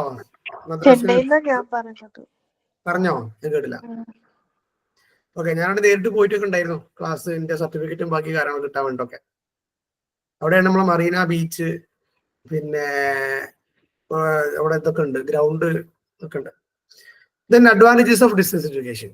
അങ്ങനെ ഡിസ്റ്റൻസ് എഡ്യൂക്കേഷൻ നമ്മുടെ നാട്ടിൽ ഇഷ്ടം പോലെ നടക്കുന്നുണ്ട്. എന്താണ് ഇതിന്റെ advantage? Number 1, helpful those who discontinued formal education. അല്ലെ, 10ാം ക്ലാസ് കഴിഞ്ഞു, അല്ലെങ്കിൽ +2 കഴിഞ്ഞു, കല്യാണം കഴിഞ്ഞു, അല്ലെങ്കിൽ വേറെ എന്തെങ്കിലും ആക്സിഡന്റ് പറ്റി, അല്ലെങ്കിൽ ഡെലിവറി ആയി, ഇങ്ങനെയൊക്കെയുള്ള ഡിസ്കണ്ടിന്യൂ ചെയ്ത ആളുകൾക്ക്, ഡ്രോപ്പ് ഔട്ടുകളായ ആളുകൾക്കൊക്കെ പറ്റും. 2, യൂസ്ഫുൾ ഫോർ പ്രൊമോഷൻ. ചില ആളുകളുണ്ട് ഒരു +2 അല്ലെങ്കിൽ TTC അല്ലെങ്കിൽ വേറെ എന്തെങ്കിലും കഴിഞ്ഞ് ജോലി കയറും, പിന്നെ എന്ത് ചെയ്യും, അവിടുന്ന് ഡിഗ്രി PG ഒക്കെ ഇങ്ങനെ എടുത്തിട്ട് പ്രൊമോഷന് വേണ്ടിയിട്ട്. 3, advantage for who fail to get admission in college. ചില ആൾക്ക് മാർക്ക് ഉണ്ടാവില്ല, ഗവൺമെന്റ് കോളേജിൽ അഡ്മിഷൻ കിട്ടൂല, അവർക്ക് ഡിസ്റ്റൻസ് ആയി ചെയ്യാം. 4, students are self motivated, quality of education remain high. അപ്പം സെൽഫ് മോട്ടിവേറ്റഡ് ആയ കുറെ കുട്ടികളുണ്ടാവും, എന്ത് വന്നാലും പഠിക്കണം പഠിക്കണം പഠിക്കണം എന്നൊക്കെ ഉള്ളത്. അവർക്കൊരു ക്വാളിറ്റി എഡ്യൂക്കേഷൻ കിട്ടാൻ ഡിസ്റ്റൻസ് എഡ്യൂക്കേഷൻ നല്ലതാ. 5, students can leave the pressure of admission. നല്ല പോയിന്റ് അല്ലേ? അഡ്മിഷൻ കിട്ടുന്നത് ഭയങ്കര പ്രഷർ അല്ലേ? അഡ്മിഷൻ ആയോ, ഇത് വന്നോ, അലോട്ട്മെന്റ് വന്നോ, കിട്ടുമോ എന്നൊക്കെ അന്വേഷിച്ച് ഇങ്ങനെ ഭയങ്കര പ്രഷറാണ്. പക്ഷെ ഡിസ്റ്റൻസ് എഡ്യൂക്കേഷൻ അങ്ങനത്തെ പ്രശ്നമൊന്നുമില്ല, എല്ലാവർക്കും കിട്ടും. 6, students can remain at home. വീട്ടിൽ നിൽക്കാം, അമ്മായിമ്മ ഭയങ്കര ചൊറയാണ്, പുറത്തേക്ക് പോകാൻ സമ്മതിക്കൂല, ഡിസ്റ്റൻസ് എഡ്യൂക്കേഷൻ എടുത്താൽ മതി, വീട്ടിൽ നിൽക്കാം. 7, ലെസ് എക്സ്പെൻസീവ് ആണ്, പൈസ കുറവാണ്, ഡിസ്റ്റൻസ് എഡ്യൂക്കേഷനിലേക്ക് മാറുക. 8, സ്റ്റുഡൻസ് ക്യാൻ സേവ് ടൈം. നമുക്ക് പഠനത്തിന് വേണ്ടി ഇങ്ങനെ എന്നും മാറ്റി വെക്കണ്ട. നിങ്ങൾ റെഗുലറായിട്ട് പോകുന്ന കുട്ടികളെ ചിന്തിച്ച പറയുകയാണെങ്കിൽ ഒരു ഡിഗ്രി റെഗുലറായിട്ട് ഒരു കുട്ടി പഠിക്കുകയാണെങ്കിൽ ആ കുട്ടിന്റെ എത്രയോ മണിക്കൂർ അതിന് വേണ്ടി സ്പെൻഡ് ചെയ്യാണ്. ശരിക്കും അത്ര റെഗുലറായി പോയി പഠിക്കാനുള്ള ഒരു സിലബസ് ഡിഗ്രിക്ക് ഉണ്ടോ? എന്താണ് നിങ്ങളുടെ അഭിപ്രായം? ഇല്ല സർ. സിലബസ് മാത്രമല്ലല്ലോ, അവർ ലൈഫിൽ കിട്ടേണ്ട കുറച്ച് സാധനങ്ങൾ കിട്ടുവാണല്ലോ. എന്താണ് ഫാത്തിമ ഉദ്ദേശിച്ചത്? ആക്ക് ഇങ്ങനെ പറയാൻ പറ്റും സർ? എന്താണ് അതാണ്, ഇത് റെക്കോർഡ് ക്ലാസ് ആയതുകൊണ്ട് ഫാത്തിമ അതൊന്നും പറയണില്ല. റെക്കോർഡിങ് കഴിഞ്ഞിട്ട് ഫാത്തിമ അതൊക്കെ പറയും. അപ്പം കാരണം ഓട്ടോണമസ് കോളേജിൽ പോയിട്ട് പഠിച്ചാണല്ലോ, കുറെ എക്സ്പീരിയൻസ് ഉണ്ടാവും. അത് നമുക്ക് പിന്നെ ഡിസ്ക്ലോസ് ചെയ്യും. അപ്പം അതെ, ഇപ്പൊ എന്റെ ഒരു പേഴ്സണൽ വ്യൂ, നമ്മൾ അങ്ങനെ പറയാൻ പാടുണ്ടോ എന്ന് എനിക്കറിയില്ല. ശരിക്കും ഇത്രയും ദിവസങ്ങൾ റെഗുലറായി പോയി പഠിച്ച് എടുക്കാൻ മാത്രമുള്ള സിലബസ് ഇല്ല. പിന്നെ അതിന്റെ കൂടെ റൈറ്റിംഗ് സ്കില്ലുകള്, ലാംഗ്വേജ് സ്കില്ലുകള്, പിന്നെ ലൈഫ് സ്കില്ലുകള്, ആർട്സ്, സ്പോർട്സ്, ഇങ്ങനെ എല്ലാം കൂടി നമ്മൾ പ്രാക്ടീസ് ചെയ്ത് ഒരു ഓൾറൗണ്ട് ഡെവലപ്മെന്റ് ഒരു കുട്ടിക്ക് കിട്ടുമെങ്കിൽ മാത്രമേ ഡിഗ്രിക്ക് റെഗുലറായി പോകാവൂ എന്നാണ് എന്റെ പേഴ്സണൽ വ്യൂ. അല്ലാത്ത ആളുകൾ ഡിസ്റ്റൻസ് ചെയ്താൽ മതി. ആ 3 വർഷം വല്ല ജോലിക്കോ അല്ലെങ്കിൽ വേറെ എന്തെങ്കിലും കോഴ്സ് പഠിക്കാനോ അല്ലെങ്കിൽ പ്രൊഫഷണൽ കോഴ്സ് പഠിക്കാനോ ഒക്കെ പോയാൽ കുറച്ചുകൂടി പ്രൊഡക്റ്റീവ് ആകും എന്നൊരു അഭിപ്രായം പേഴ്സണലി എനിക്കുണ്ട്. ആൻഡ് ഓക്കെ, അപ്പോൾ അത്രയാണ് അതിന്റെ അഡ്വാൻറ്റേജുകൾ. ദെൻ ഓപ്പൺ സ്കൂൾ സിസ്റ്റം ആണ് അടുത്തത് നമ്മൾ ഇൻട്രൊഡ്യൂസ് ചെയ്യുന്നത്. 16 വയസ്സ്. നിങ്ങൾ NIOS കുറിച്ച് കേട്ടണോ? ഓപ്പൺ സ്കൂൾ എന്ന് പറയുമ്പോൾ എനിക്ക് അതാണ് ഫസ്റ്റ് ഓർമ്മ വരിക. NIOS കേട്ടണോ? ഇല്ല sir. National institute of open schooling. അങ്ങനെ സംഭവം ഉണ്ട്. 16 വയസ്സായാല് ആ കുട്ടിക്ക് 10ാം ക്ലാസ് എഴുതാം. 10ാം ക്ലാസ് എന്നല്ലേ എഴുതാം എന്നുള്ളൊരു നിയമമുണ്ട്. ഓക്കെ, അത് നമ്മളെ ഇപ്പൊ എഡ്യൂക്കേഷൻ സിസ്റ്റത്തിൽ അങ്ങനെ ഉണ്ട്. അതേപോലെ തന്നെ ഓരോരോ വയസ്സായി കഴിഞ്ഞാൽ ഇത്ര, ഇപ്പൊ നമ്മള് 7ാം ക്ലാസ് എഴുതാൻ എത്ര പ്രായം എനിക്ക് ഓർമ്മയിട്ടില്ല. അത്രയും പ്രായമായ കുട്ടിക്ക് ഒരു 7ാം ക്ലാസ് എഴുതാം. 16 വയസ്സ് കഴിഞ്ഞാൽ 10ാം ക്ലാസ് എഴുതാം എന്നുള്ളതാണ് ഇതിന്റെ rule. So there are entrance examination. അതിൽ ചെറിയൊരു എൻട്രൻസ് എക്സാമിനേഷൻ ഉണ്ടാവും. ഒരു എഴുതാനും വായിക്കാനൊക്കെ അറിയോ നോക്കാനുള്ള ഒരു ചെറിയ എൻട്രൻസ് എക്സാം ഉണ്ട്. NIOS എൻട്രൻസ് എക്സാം ഒന്നും ഇല്ല. Then highly diverse and need based ആണ്. ലൈഫ് ഓറിയന്റഡ് കോഴ്സസ് ആണ് അവിടെ ഓഫർ ചെയ്യുക. അവരിൽ കുറച്ചുകൂടി ലൈഫ് പഠിപ്പിക്കണേ, ലൈഫ് സ്കില്ലുകൾക്ക് പ്രാധാന്യം കൊടുക്കുന്ന കോഴ്സസ് ആണ് ഉണ്ടാവുക. Audio, video, broadcast. സ്കൂളിൽ പോവാതെ 16 വയസ്സ് കഴിഞ്ഞ SSLC എവിടെയും പോകണ്ട. 16 വയസ്സായാലും നേരിട്ട് നമുക്ക് SSLC എഴുതാം. അങ്ങനെ ഒരു സിസ്റ്റം അങ്ങനെ ഒരു റൂള് നമ്മുടെ നാട്ടിലുണ്ട്. പക്ഷെ ബേസിക് റീഡിങ്ങും റൈറ്റിംഗും അറിയണം. ചില ഈ സ്കൂളുകളിൽ പോവാത്ത ആളുകളൊക്കെ ഉണ്ടല്ലോ. നമ്മൾ ദർസിലൊക്കെ പോകുന്ന ആളുകളൊക്കെ ഈ സിസ്റ്റം ഫോളോ ചെയ്യുന്ന ആളുകളാ. ദർസുകളൊക്കെ പോലെ ഖുർആൻ പഠിക്കാനൊക്കെ പോലെ. ഇപ്പൊ പിന്നെ അവര് കുറെയൊക്കെ സ്കൂളിന്റെ ഭാഗമാവുന്നുണ്ട്. ആദ്യമൊക്കെ പറഞ്ഞാല് പിന്നെ സ്കൂളിന്റെ ഭാഗമാവില്ല. അവരെങ്ങനെ സ്വതന്ത്രമായി ഖുർആൻ പഠിച്ചിട്ട് അങ്ങനെ പഠിക്കും, ബൈഹാർട്ട് ചെയ്ത് പോകും. പിന്നെ അവർ 16 വയസ്സായ നേരെ NIOS അല്ലെങ്കിൽ ഒരു ഓപ്പൺ സ്കൂളിൽ അഡ്മിഷൻ എടുത്തിട്ട് എന്ത് ചെയ്യും, അവര് 10ാം ക്ലാസ് എഴുതും. പിന്നെ അവർക്ക് 10 കഴിഞ്ഞാൽ 18 ആയാലും +2 എഴുതാം. അങ്ങനെ ഉള്ള ഒരു ഓപ്ഷൻ ഉണ്ട്. ആൻഡ് ഓഡിയോ, വീഡിയോ, ബ്രോഡ്കാസ്റ്റിംഗ് ഉണ്ടാകും. അതുപോലെ സെൽഫ് ലേണിംഗിന് ഒരുപാട് പ്രാധാന്യമുണ്ട്. ഇവിടെ കുറച്ച് അവിടെ അത്യാവശ്യം സിലബസ് ഒക്കെ ഉണ്ട് കേട്ടോ. പക്ഷെ അതുപോലെ പഠിച്ചെടുത്തിട്ട് പരീക്ഷ എഴുതാം എന്നുള്ളതാണ്. ഞാൻ എൻ്റെ 2014 B.Ed കഴിഞ്ഞിട്ട് ഫസ്റ്റ് എക്സ്പീരിയൻസ് NIOS ആണ്. National institute of open schooling എന്നുള്ള NIOS ഒരു സ്ഥാപനത്തിലാണ് എൻ്റെ ഫസ്റ്റ് എക്സ്പീരിയൻസ്. അവിടെ എൻ്റെ ഫസ്റ്റ് സ്റ്റുഡൻസ് പറഞ്ഞാല് അവരുടെ മക്കള് അന്ന് +2 പഠിക്കുന്നുണ്ടായിരുന്നു. അന്നത്തെ എൻ്റെ ഫസ്റ്റ് ബാച്ചിന്റെ സ്റ്റുഡൻസിന്റെ മക്കള് +2 കഴിഞ്ഞ ആളുകൾ ഉണ്ടായിരുന്നു. അത് പഠിപ്പിക്കാൻ ബുദ്ധിമുട്ടല്ലേ? നല്ല രസമാണ്. എല്ലാവരും ക്യാച്ച് ചെയ്യാൻ ഭയങ്കര ബുദ്ധിമുട്ടല്ലേ? ക്യാച്ച് ചെയ്യാൻ ബുദ്ധിമുട്ടാ. അവർക്ക് എന്ത് ചെയ്യണം, നമ്മൾ ഇങ്ങനെ പറഞ്ഞെടുത്ത് പതുക്കെ ഇങ്ങനെ അവരെങ്ങനെ നമ്മളെ കൂടെ കൊണ്ടുവരണം. എനിക്കൊരു എക്സ്പീരിയൻസ് ഉണ്ടായിരുന്നു. കാരണം അവർ ക്യാച്ച് ചെയ്യാൻ ഭയങ്കര ബുദ്ധിമുട്ടാണ്. നല്ല ബുദ്ധിമുട്ടുണ്ടാവും. പക്ഷെ അവർ ഭയങ്കര ആത്മാർത്ഥതയായിരിക്കും. ക്ലാസ്സിലൊക്കെ കറക്റ്റ് ഉണ്ടാവും. നമ്മൾ ഭയങ്കര റെസ്പെക്ട് ചെയ്യും, ഭയങ്കര ഇഷ്ടമായിരിക്കും. അവര് ഒക്കെ പഠിക്കും. അങ്ങനെയൊക്കെ ആയിരുന്നു. നല്ലൊരു എക്സ്പീരിയൻസ് ആയിരുന്നു അത്. സാർ ഇപ്പോഴത്തെ തുല്യതൊക്കെ പോലെയാണ് ഈ പറയുന്നത്. അതെ അതെ. Then emergence of open school system ആണ്. പിന്നെ it is provided those who fail to join schools. എന്തിനാണ് ഈ ഓപ്പൺ സ്കൂൾ സിസ്റ്റം വന്നതെന്ന് വെച്ചാൽ ചില ആളുകൾക്ക് സ്കൂൾ പോകാൻ പറ്റില്ല, പല കാരണങ്ങളാൽ സ്കൂളിൽ ജോയിൻ ചെയ്യാതെ നടക്കുന്ന കുറെ ആളുകളുണ്ട്. അപ്പൊ അവർക്ക് 10-16 വയസ്സായാൽ നേരെ അവരെ കൊടുത്തിട്ട് 10ാം ക്ലാസ് അല്ലെങ്കിൽ നമ്മളെ യോഗ്യതാ പരീക്ഷകൾ എഴുതിപ്പിക്കുന്നതായിരുന്നു. It was established under NCERT. NCERTന്റെ കീഴിലാണ് ഇങ്ങനെ ഒരു ഏജൻസിനെ വെക്കുന്നതും അതിനെക്കുറിച്ച് പഠിക്കുന്നതും അങ്ങനെ ഒരു സിസ്റ്റം കൊണ്ടുവരുന്നതൊക്കെ. ഓക്കെ, ഇവിടെ NIOSനെ കുറിച്ച് പറയുന്നുണ്ട്. NIOS was established in 1990. 1990-ലാണ് NIOS വന്നത്. എന്തിനാണ് ഓപ്പൺ സ്കൂളിംഗ് സിസ്റ്റം കൊണ്ടുവന്നത്? To provide education to all those who completed 16 years of age. നമ്മളെ ഫണ്ടമെന്റൽ റൈറ്റ്സിൽ ഇങ്ങനെ അപ് ടു 16 years എന്നല്ലേ ഫ്രീ ആൻഡ് കമ്പൽസറി എഡ്യൂക്കേഷൻ ഒരു ഇതറിയോ? 16 വയസ്സ് വരെ കുട്ടിക്ക് നിർബന്ധമായും ഫ്രീ ആയിട്ടും എഡ്യൂക്കേഷൻ കൊടുക്കണം എന്നാണ് നമ്മുടെ ഇപ്പോഴത്തെ നമ്മുടെ റൂൾസ് അല്ലെങ്കിൽ നമ്മുടെ റൈറ്റ്. സോ അതുവരെ കുട്ടിക്ക് എന്ത് റെഗുലർ ആയിട്ട് പോകണം. പക്ഷെ പോകാത്തവരുണ്ടെങ്കിൽ നേരിട്ട് എന്ത് ചെയ്യാം, അവർക്ക് പരീക്ഷ എഴുതാം. Then to provide opportunities for the following categories. അഥവാ എക്കണോമിക്കലി പുവർ ആയ ആളുകൾക്ക് വിദ്യാഭ്യാസം, ഡ്രോപ്പ് ഔട്ട് ആയ ആളുകൾ ഉണ്ടാവും. 5ാം ക്ലാസ് വരെ പഠിച്ചു പഠനം നിർത്തി, 7ാം ക്ലാസ് വരെ പഠിച്ച് പഠനം നിർത്തി, അങ്ങനെ ഡ്രോപ്പ് ഔട്ട്സിന് ഒരവസരം. അതേപോലെ 10ാം ക്ലാസ് ഫെയിലായി പിന്നെ പഠിക്കാൻ പോയില്ല അങ്ങനത്തെ കുറെ ആളുകളുണ്ടാവും. +2 ഫെയിലായി, നമ്മൾ കേരള +2 പഠിച്ചു, ഫെയിലായി, സപ്ലി ചെയ്ത് കിട്ടിയില്ല, പിന്നെ അവസരങ്ങളില്ല, അങ്ങനെയൊക്കെ ഡ്രോപ്പ് ഔട്ട് ആയി നിൽക്കുന്ന ആളുകൾക്ക് വലിയൊരു ആശ്രയമാണ് NIOS എന്ന് പറയുന്ന ഓപ്പൺ സ്കൂളിംഗ്. അങ്ങനത്തെ ആളുകളൊക്കെ അവിടെ ഉണ്ടായിരുന്നു. എനിക്ക് അതിൽ നിന്നുള്ള നല്ല എക്സ്പീരിയൻസ് എന്ന് വെച്ചാൽ എന്റെ ഫസ്റ്റ് ബാച്ചിൽ ചില ആളുകൾ സ്കൂളിൽ 10ാം ക്ലാസ് കഴിഞ്ഞിട്ട് എവിടെയും പോവാതെ കുറെ കല്യാണം കഴിഞ്ഞ് മക്കളൊക്കെ വലുതായി പിന്നെ പഠിക്കണം എന്നുള്ള ആഗ്രഹം വന്നു. അങ്ങനെ വന്ന കുറെ ആളുകൾ ഉണ്ടായിരുന്നു. അവരെ സംബന്ധിച്ച് ഒരു പ്രതീക്ഷ ഉണ്ടായിരുന്നില്ല.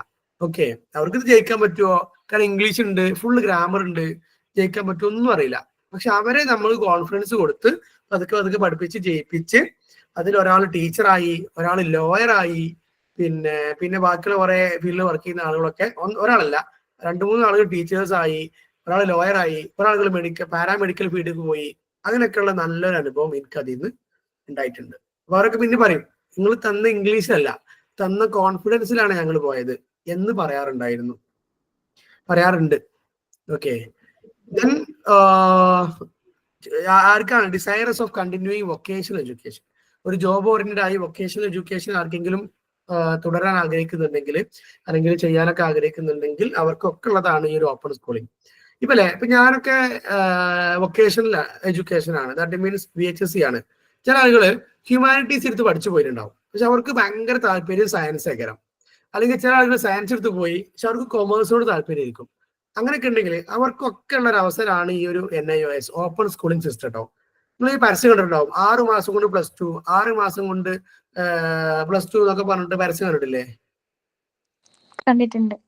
അത് ഈ NIOS ആണ്. കാരണം അവിടെ ഒറ്റ എക്സാം ഉള്ളൂ. നമുക്ക് 5 വിഷയങ്ങളാണ് അതിൽ പാസ്സാവേണ്ടത്. ആകെ +1 +2 മൊത്തം 5 വിഷയങ്ങൾ പാസ്സായാൽ മതി. അതിൽ 6 വിഷയങ്ങൾ വരെ നമുക്ക് എഴുതാം, 5 പാസ്സായാൽ മതി. അങ്ങനെ ഒറ്റ പരീക്ഷ കൊണ്ട് +2 മൊത്തം എഴുതിയെടുക്കാം. ആകെ 5 വിഷയം അതിൽ പഠിക്കേണ്ടുള്ളൂ.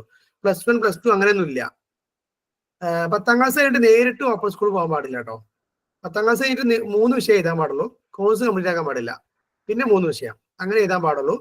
10ാം ക്ലാസ് കഴിഞ്ഞിട്ട് 1 വർഷം ഗ്യാപ്പ് വന്ന ആൾക്കാരൊക്കെ ഉണ്ടെങ്കിൽ, ഞാനിത് പറയുന്നത് നിങ്ങളുടെ കുടുംബത്തിലോ ഒക്കെ ആൾക്കാരുണ്ടാവും. ഇപ്പോൾ 10ാം ക്ലാസ് കഴിഞ്ഞു എന്നിട്ട് എവിടേക്കും പോയില്ല, കല്യാണം കഴിഞ്ഞ് അങ്ങനെ പോയി. അല്ലെങ്കിൽ +1 +2 കഴിഞ്ഞു, അത് വിഷയം ഒന്നും ഫുള്ള് എഴുതിയിരുത്തില്ല, അത് ഡ്രോപ്പ് ഔട്ട് ആയി. ഇങ്ങനെയൊക്കെ ഉള്ള ആളുകൾ ഉണ്ടെങ്കിൽ അവർ ജയിച്ച വിഷയങ്ങൾ നിലനിർത്തിക്കൊണ്ട് അവർക്ക് എന്ത് ചെയ്യാം, ബാക്കി കണ്ടിന്യൂ ചെയ്യാം. അതിനൊക്കെ ഉള്ള അവസരം കേട്ടോ. NIOS ഒരു ഇംഗ്ലീഷ് മാത്രം ഫെയിൽഡായി, പിന്നെ അത് എഴുതിയില്ല, അതങ്ങനെ പോയി, ആ സിലബസ് ഒക്കെ കഴിഞ്ഞ് പോയി, ഇപ്പൊ അവസരമില്ല. അങ്ങനത്തെ എന്ത് ചെയ്യാം, ഇംഗ്ലീഷ് മാത്രം എഴുതിക്കൊണ്ട് +2 പാസ്സാവാം. NIOSക്ക് ഈ സ്ട്രീമിലേക്ക് മാറിയാൽ മതി. ഓക്കെ, അപ്പൊ അങ്ങനെ ഒരുപാട് അവസരങ്ങളുണ്ട്. നിങ്ങളുടെ കുടുംബത്തിലൊക്കെ ഉണ്ടെങ്കിൽ അവരൊക്കെ ക്വാളിഫൈഡ് ആക്കാൻ വേണ്ടി പറഞ്ഞതാണ് കേട്ടോ. Then to relax age restrictions. ചില ആളുകൾ ഏജ് ഓവർ ആയി, ഇനിയിപ്പോ എന്താ സ്കൂൾ പോകണു എന്നൊക്കെ ഉള്ളവർക്കൊക്കെ ഓപ്പൺ സ്കൂളിംഗ് ഒരു വലിയ ആശ്രയമാണ്. കാരണം അതിൽ ഏജ് ലിമിറ്റ് ഇല്ല. ഇപ്പൊ നിങ്ങൾ കോമേഴ്സ് എടുത്തു, സയൻസ് വിഷയം എടുത്തൊരു ഭയങ്കര താല്പര്യമാണെങ്കിൽ നിങ്ങൾക്ക് എന്ത് ചെയ്യാം, +2 സയൻസ് NIOS എടുക്കാം കേട്ടോ. അതേപോലെ കോമേഴ്സ് എടുക്കാം, ഹ്യൂമാനിറ്റീസ് എടുക്കാം, എല്ലാം എടുക്കാൻ പറ്റും. Then style of functioning of open schooling. എങ്ങനെയാണ് ഓപ്പൺ സ്കൂളിന്റെ ഫങ്ഷനിങ് എന്നുള്ളതാണ്. ആദ്യത്തെ സ്റ്റെപ്പ് അഡ്മിഷൻ ആണ്. 16 വയസ്സുണ്ടെങ്കിൽ you can get the admission. Then lessons are send by post. നിങ്ങൾക്ക് എന്ത് ചെയ്യും, പോസ്റ്റലിൽ അതിന്റെ ലെസൺസ് ഉദ്ദേശിക്കുന്നത് ഇവിടെ മെറ്റീരിയൽസ് ആണ് കേട്ടോ, അഥവാ സ്റ്റഡി മെറ്റീരിയൽസ് ആണ്. അത് നിങ്ങൾക്ക് പോസ്റ്റ് വഴി അയച്ചിരും. ദെൻ വീക്കെൻഡ് ക്ലാസ്സസ് ഉണ്ടാവാറുണ്ട്. എല്ലാത്തിലും ഇല്ല, NIOS നേരിട്ട് കൊടുക്കുന്നില്ല, ഓരോരോ ഏജൻസി മുഖേനയാണ് കൊടുക്കാറുള്ളത്. ദെൻ അതിൽ 5 സബ്ജക്റ്റുകളാണ്. അതിൽ ഇംഗ്ലീഷ്, മാത്സ്, സയൻസ് ഇങ്ങനത്തെ നമ്മളൊക്കെ ഉണ്ടാവും. ഇപ്പോൾ അതെങ്ങനെയാ വെച്ചാല് സയൻസ്, കൊമേഴ്സ്, ഹ്യൂമാനിറ്റീസ് അങ്ങനെ തന്നെയാണ് ഇപ്പോൾ പോയിക്കൊണ്ടിരിക്കുന്നത്. പിന്നെ സർട്ടിഫിക്കറ്റും നിങ്ങൾക്ക് ഉണ്ടാവും. +2 സർട്ടിഫിക്കറ്റ് നമ്മളെ കേരള +2നോട് ഈക്വൽ ആണ്. ഇപ്പോൾ ഇന്ത്യയിൽ കേരള +2നോട് ഈക്വൽ ആണ്. അപ്പം NIOS എന്നുള്ള സാധനത്തിനെ നല്ലോണം പരിഗണിക്കാം കേട്ടോ. അറിയാത്ത ആളുകൾക്ക് പറഞ്ഞു കൊടുക്കണേ, പ്രത്യേകിച്ച് വീട്ടമ്മമാര്. ഉമ്മാനൊന്ന് ചേർക്കണം. ചില ആളുകളുണ്ടാവും, ഇപ്പൊ ഒരു 30 വയസ്സായി അല്ലെങ്കിൽ 40 വയസ്സായി, ഇനിയിപ്പോ എന്താ പഠിക്കാൻ പോണേ, അങ്ങനെയൊന്നും ഇല്ല. അപ്പൊ നമുക്ക് ഏത് പ്രായത്തിലും പഠിക്കാം. അവർക്ക് പറയാം നിങ്ങൾക്ക് പഠിച്ചെടുത്ത് പാസ്സാൻ പറ്റും എന്ന് പറയാം. എന്നിട്ട് പിന്നെ ഇപ്പൊ ചിലപ്പോൾ മക്കളൊക്കെ വലുതായി സ്കൂളൊക്കെ പോകണമെങ്കിലുണ്ടാവും, എന്നിട്ട് വെറുതെ ഇരിക്കുന്നുണ്ടാവും, ഒരു പണിയില്ല, വെറുതെ ഇങ്ങനെ കടന്നുറങ്ങുക, സീരിയൽ കാണുക, TV കാണുക, ഇപ്പൊ ആണെങ്കിൽ അല്ലെങ്കിൽ സ്മാർട്ട് ഫോണിൽ കളിച്ചു കൊടുക്കുക, അങ്ങനത്തെ. അതൊന്നുമല്ല സർ, ഈ ഉമ്മ ഇടയ്ക്കിടയ്ക്ക് പഠിക്ക് പറയും. ഉമ്മാനൊന്ന് ചേർത്താല്. ഇജ് പക വിട്ടാണ് അല്ലേ? പക വിട്ടാനുള്ളതല്ല എന്റെ വയസ്സ്. ഉമ്മമാർക്ക് പണി കൊടുക്കാനുള്ളതാ. ഓക്കെ, ഉമ്മ ഓടി വന്നിട്ടുണ്ട്. ഉമ്മ പറഞ്ഞേരെ, ഉമ്മനെ ക്ലാസ് ചേർക്കട്ടെ. ഉമ്മാനോട് പറഞ്ഞോ, ഓപ്പൺ സ്കൂളിംഗ് എന്നുള്ള സിസ്റ്റം ഉണ്ട്. ഇനിയും ആദ്യം 10ാം ക്ലാസ്സും +2 എഴുതാൻ പറ്റും. ചെറിയ 5 വിഷയങ്ങൾ മാത്രം പാസ്സായാൽ മതി. വയസ്സായ ആളുകളൊക്കെ പഠിക്കുന്ന ഒരു കോഴ്സാണ്. അപ്പൊ ഉമ്മാക്കും ഇത് ചെയ്യാൻ പറ്റും. ഓക്കെ, ഇത്രയും വോയിസ് ഉമ്മാക്ക് കേൾപ്പിച്ചു കൊടുക്കുക. കേൾക്കുന്നുണ്ട്. Okay. Then advantages of open school system ആണ്. ഇതിന്റെ അഡ്വാൻറ്റേജ് എന്ന് വെച്ചാൽ, ഒന്ന് ഡെമോക്രാറ്റൈസിങ് എഡ്യൂക്കേഷൻ, അഥവാ എല്ലാവർക്കും വിദ്യാഭ്യാസം, ഏത് പ്രായത്തിലുള്ള ആളുകൾക്കും വിദ്യാഭ്യാസം. എത്ര പുവർ ആണെങ്കിലും, സാമ്പത്തികമായിട്ട് എക്കണോമിക്കലി പുവർ ആണെങ്കിലും അവർക്ക് വിദ്യാഭ്യാസം, എല്ലാവർക്കും വിദ്യാഭ്യാസം. 2, റേസിംഗ് ദ എഡ്യൂക്കേഷൻ ക്വാളിഫിക്കേഷൻ. നമ്മൾ മൊത്തത്തിൽ നമ്മുടെ നാടിന്റെ ക്വാളിഫിക്കേഷന്, ഒരു വ്യക്തിന്റെ ക്വാളിഫിക്കേഷന് ശരിക്കും 10ാം ക്ലാസ് ഉള്ള ഒരാളുടെ കൾച്ചറും അല്ലെങ്കിൽ ക്വാളിഫിക്കേഷനും അല്ല +2 ക്വാളിഫൈഡ് ആയ ഒരാളുടെ ഉണ്ടാവുക. അപ്പം എഡ്യൂക്കേഷൻ ക്വാളിഫിക്കേഷൻസ് കൂടുമ്പോൾ നമ്മുടെ സ്റ്റാൻഡേർഡും നമ്മുടെ കാഴ്ചപ്പാട്, നമ്മുടെ ഓപ്പർച്യൂണിറ്റീസും ഒക്കെ മാറി മാറി വരും എന്നുള്ളതാണ് മനസ്സിലാക്കേണ്ടത്. 3, ഇറാഡിക്കേറ്റിംഗ് ഇല്ലിറ്ററസി, അല്ലെ? നമുക്ക് നിരക്ഷരത അല്ലെങ്കിൽ നമുക്ക് വിദ്യാസമ്പന്നരുടെ എണ്ണം കൂട്ടണം. അതിനുവേണ്ടി എന്ത് ചെയ്യാം, ഓപ്പൺ സ്കൂളിങ്ങിനെ ആശ്രയിക്കാം. 4, continuing education for those who are employed. Already employed ആണ്, ജോലി ഉണ്ട്, കൂടെ വിദ്യാഭ്യാസം ഇങ്ങനെ നേടിപ്പോണം. ഇത് ആർക്കൊക്കെ വെച്ചാല് നമ്മൾ 10ാം ക്ലാസ് കഴിഞ്ഞ് എന്തെങ്കിലും ജോലിക്കൊക്കെ പോയി തുടങ്ങിയിട്ടുണ്ടാവും, അല്ലെങ്കിൽ ഏതെങ്കിലും പർട്ടിക്കുലർ ഫീൽഡിൽ ജോലി ചെയ്യുന്നുണ്ടാവും. പിന്നീട് ഒരു ഫോർമൽ എഡ്യൂക്കേഷൻ നേടിയിട്ടുണ്ടാവില്ല. അത്തരം ആളുകൾക്ക് ഫോർമൽ എഡ്യൂക്കേഷൻ ഒക്കെ നേടാനുള്ള അവസരമാണ്.